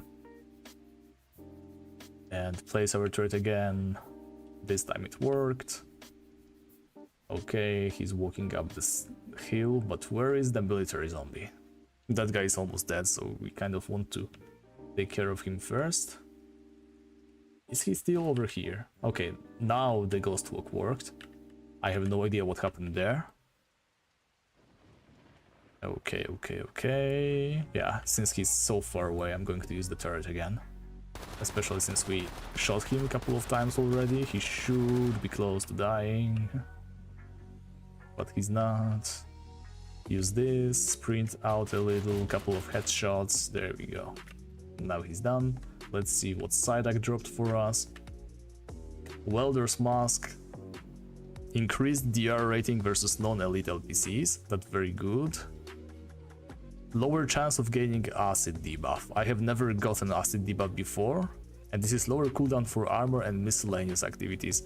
I think I prefer the Welder's Mask. That's damage reduction rating. That's a flexible piece of armor. How's our armor looking? We have mostly sturdy pieces, so let's get some more flexibles, I guess. I really like the idea of wearing a welding mask. Okay, I have never seen a zombie out here before, but it doesn't bother us because we have the ghost walk skill. Oh! Okay, that happened. Okay, so the last time I got stuck here, I did not have the high jump height that I have. So I really hope that we can use this ledge over here to just get out. Oh, baby. We have no weaknesses right now. This was not possible without the 40% bonus to jump height. I am so happy right now. The way I had to do this before was by placing Toy Robot in the corner over here and glitching myself out by getting a insane jump boost height. Very good, very good. So this is the jump height, exactly the very reason I picked that perk. Why I spent so many hours just running in circles, leveling my thieving skill, just to get the cat light agility higher. It all paid off. I am very happy to announce we have literally no weaknesses in this version of the game.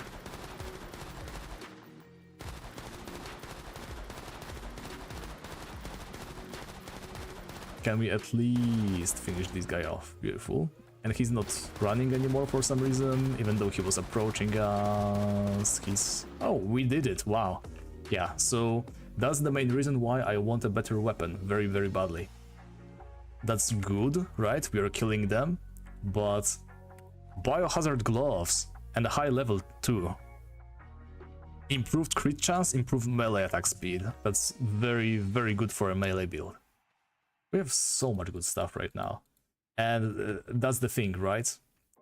This is a very high level area. If you get surrounded, if you get swarmed by more than a couple of zombies, you are going to be in a lot of trouble. Even the highest level player, I think, right now, Daryl, who's like 35, 34, something like that, he died a couple of times over here. It's very easy to die here. So even though you're dropping rare items left and right, the opportunities to lose them all, very many.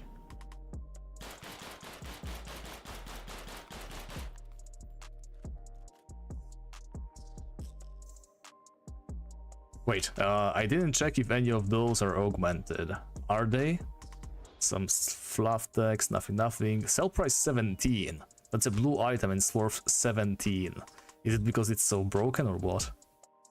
But that doesn't sound very good to me. Okay. In any case, none of these seem very augmented, so I'm going to assume they are not. Wow. Just if Stefan was just taking the piss and there's no augmented weapons at all and he just wanted me to keep looking for something that's not there, I'm going to be impressed, honestly.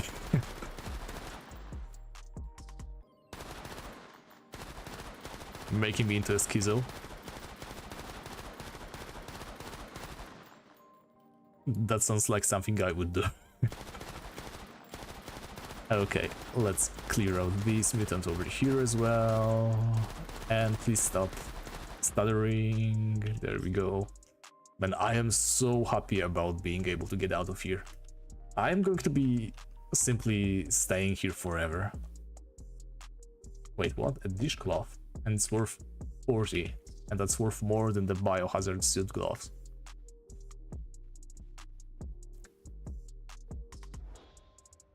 Oops.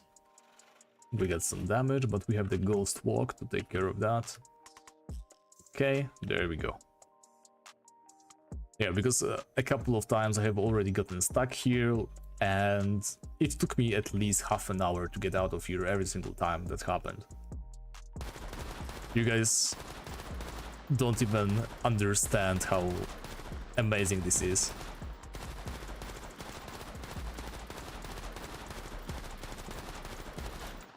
Yeah, really rare. That sounds like something that doesn't exist, right? That's exactly how I would sell to somebody the idea of an augmented item that doesn't really exist in the game yet. Or ever. I would say really rare. Keep looking. One day it's going to change. Karma for cheating the zombies? Well, as you can see, the bad karma has been overcome by simply leveling up the proper perks and stacking jump height. No weaknesses. There's nothing to stop me anymore.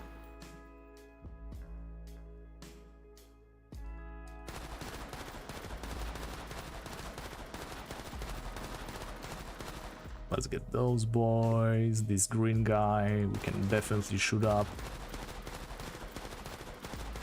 That's an interesting path you're taking, but you're also very dead, so we don't care.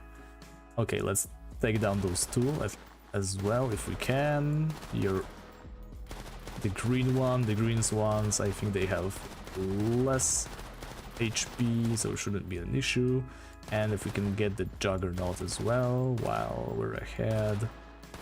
There we go. Couple of singular shots. I feel like when you do singular shots with the turret, you're a little bit more... Whoa, okay, ghost walk. Stop running, I'm placing the turret, please. We didn't shoot you enough for you to be this close, dang it.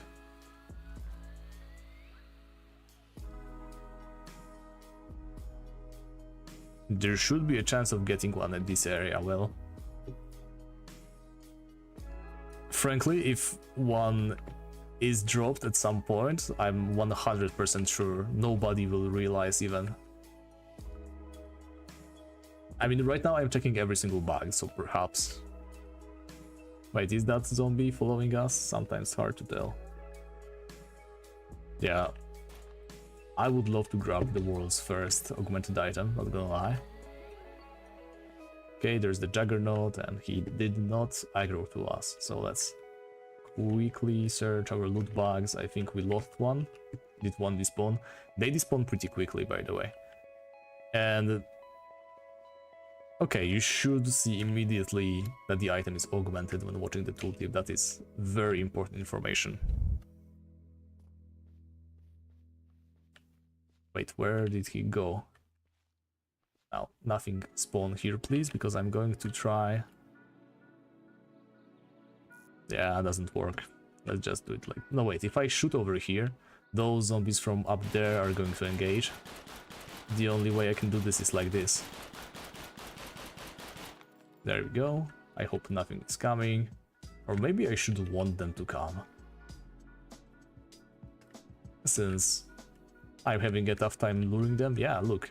Whenever I shoot the gun out here, a bunch of them approach from out here. Okay, so let's take care of the runner first. And they're coming. So yeah, while it's cheesy, as you can see, it's not exactly perfect, yeah? All of those zombies can still approach. It's not foolproof. You can still die if you're not very careful.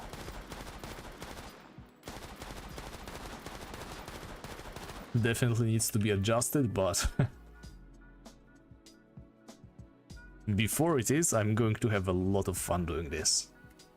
There we go, a rib cage. We are stacked today, boys. And look at how much XP I'm getting. I'm already halfway through level 16, even though doing 2 full quests of like 355 zombies with the guild only yielded, well, less than this, right? So that's the highest level area for you. Oh, I think I can see one over there. There we go. Come on in.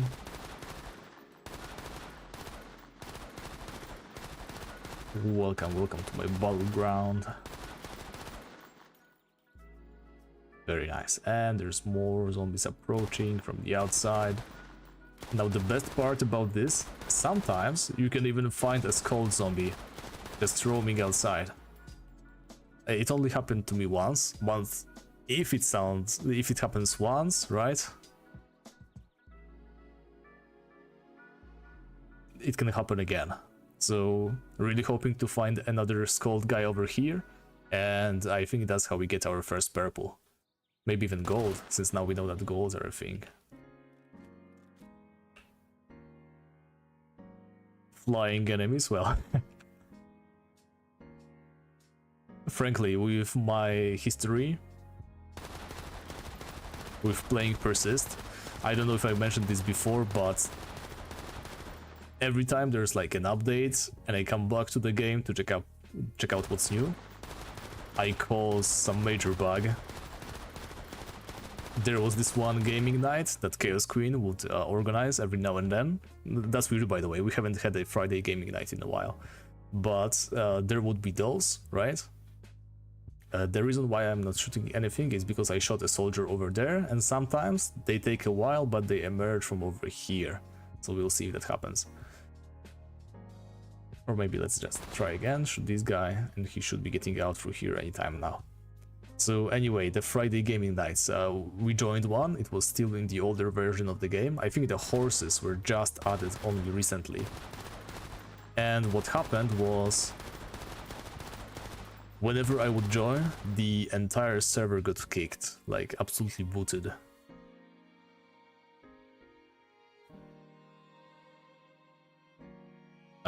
If there's anything I want less in a zombie apocalypse, well, you would have to tell me, because flying enemies does sound very unappealing. Also, that was another silly little bug that I found.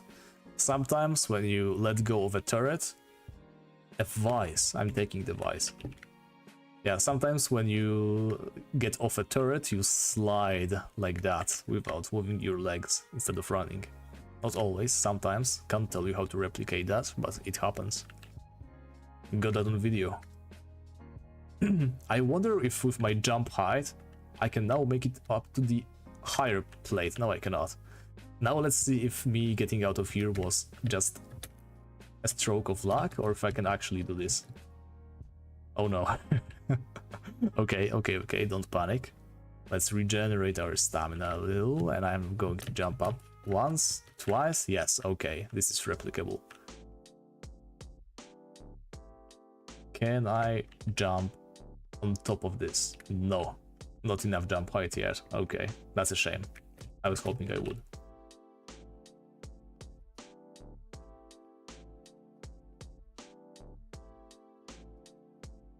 And out. There we go. Beautiful. And that's not even my final form. I can still get 5% more jump height. So we will see. We will see.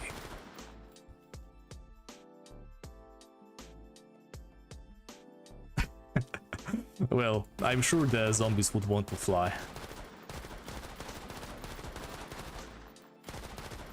But this is not about what they want. This is about what I want, and what I want right now is purple items with high DPS value, so I can kill even more of them. Come on, come on. Spawn the turret before he gets on. Before. That took so long. Yeah, I did as many shots as I could. Let's use Ghost Walk to disengage this guy. Well, I'm not Goku, but I am definitely on the way. Okay. This bonus, and then we shoot them in the head. And then we shoot them some more, I suppose. Ouch! Oh, no, no, no, no, no, don't kill me, not like this. Tell you what, you're very dangerous. I hate this. And I am going to jump off. No. Yeah, I think we're dying over here. We might die. We don't have enough stamina. But if we can regenerate it in time by healing over and over, I think I should... Yeah, we jumped away just in time. Very nice. I wish there was a way to quickly regenerate some of your stamina. I know there's perks that allow you to do something like that. Not exactly that. Yeah, we should be also eating the fish all the time.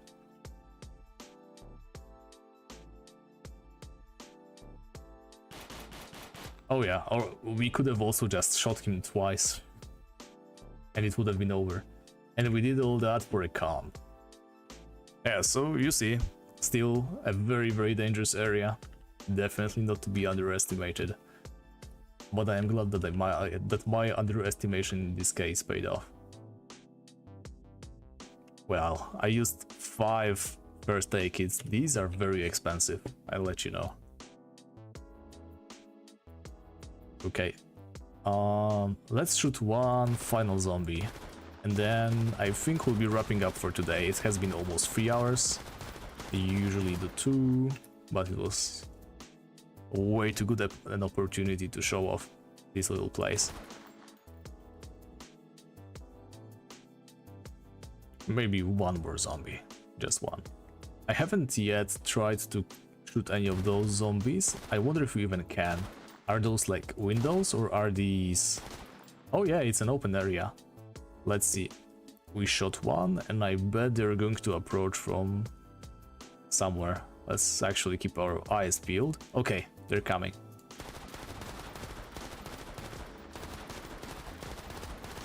Right over here, and we got a military zombie down. Now the military guys, they drop some of the best items, so I would definitely want to check this little bag and mousetrap. Very nice. 12-hour stream. I do not have that much time, I do not have that much energy, and God knows I would have no idea what to do and what to say for such a long time. I am like so impressed with people who can keep streams going over and over.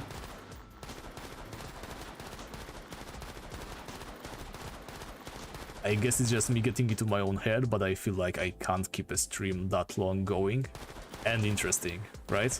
And if the stream doesn't seem interesting to me, I lost interest in streaming stuff, so yeah, short streams for me.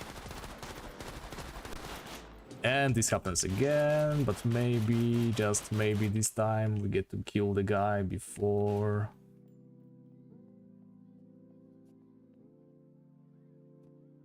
Where is he? There we go. Oh yeah, definitely not. She only... she definitely doesn't like me playing that much, so... A 12-hour stream would be completely out of the question.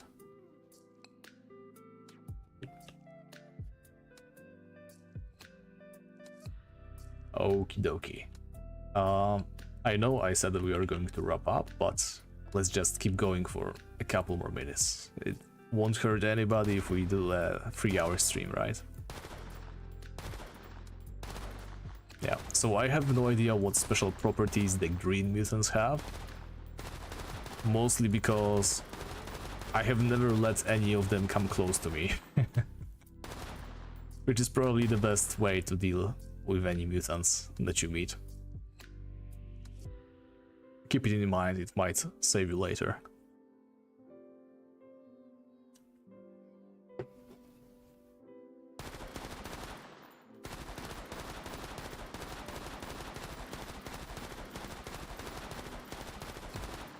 Yeah, so I find it very interesting that going from here to over there takes those zombies such a long time. I wish I had known the reason. I don't. Just look, we just shot it, right? We know that they run pretty fast. This distance, it's not that much, and yet it's like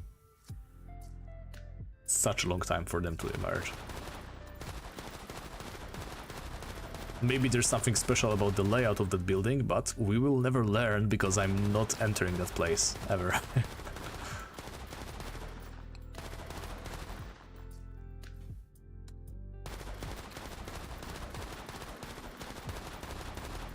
Yeah, I mean, I don't mind them emerging from the other side, right? It's okay.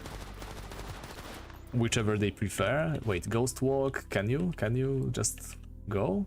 You should lose my aggro. She doesn't lose any aggro. Very, very weird. Okay, let's see if we looted anything cool. This is dangerously close, but that's what we have Ghost Walk for. That's why I didn't come here before I got it. Okay, and let's get out of here. Yeah, I'm pretty sure there's a door. See? On. Oh wait, that's just a window. No, that's the door. There's the door on that side. So they could technically go whichever way. And well, it's beyond the point. Doesn't matter why they go that way.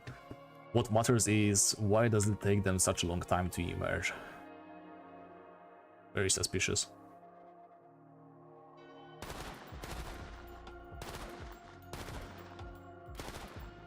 Okay, Mr. Mutant.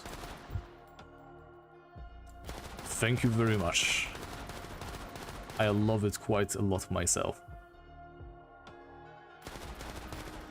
Alright, let's make this our final zombie of the day. We are almost there.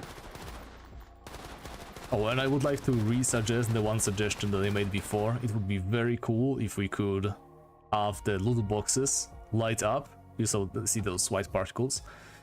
If the enemy dropped like a blue item or a green item, have them light up the way of the highest tiered item in the loot bag. That way I won't have to leave my beautiful safe zone and I can cheese them more easily. And only leave when... Well, that was weird.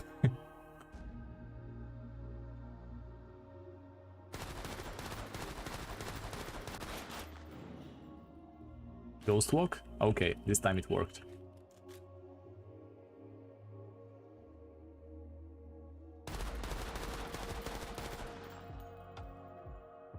Yeah, so that one was a special kind of mutant. White-skinned mutants run very quickly. Chips. Let's eat them. And this... Simple gloves, green, don't care. We don't have Ghost Walk ready, so let's just hope to get away from him in time. And we did. We're very good at the game. We can Ghost Walk anytime now. Okay, and he should be gone. Let's see, were those gloves augmented? Doesn't seem that way. Well, too bad. Well, the flying zombies were not my suggestion. That's actually... I cannot express enough how I do not want that to happen. We already have shooting zombies, which is bad enough, and you want them to fly. Okay. Time to end your miserable life. Let's wait 4 more seconds because we want to have Ghost Walk ready. Now we Ghost Walk. And now we Ghost Walk away. Now we activate the crit chance thingy. And we shoot the zombie in the face. Very nice. And he crippled us with just a single shot. That's very, very powerful. Yeah, so just damage isn't even the worst thing, even though you saw that Juggernaut did like 800 at a time. The worst part is they inflict all those status ailments that they stack, they make it even harder for you to survive. And you can't really protect against them that well. There's perks, there's skills that can actively cleanse them, there's armor that can increase the chance of you ignoring that status, but at the end of the day, you're just at their mercy. Alright everybody, it has been 3 hours officially. I'm going to cheese this place a little bit longer later on my own time. When we see each other again, I'm going to be level 50 and a golden god with the best equipment ever. But until then, I will see you guys next week. Bye bye.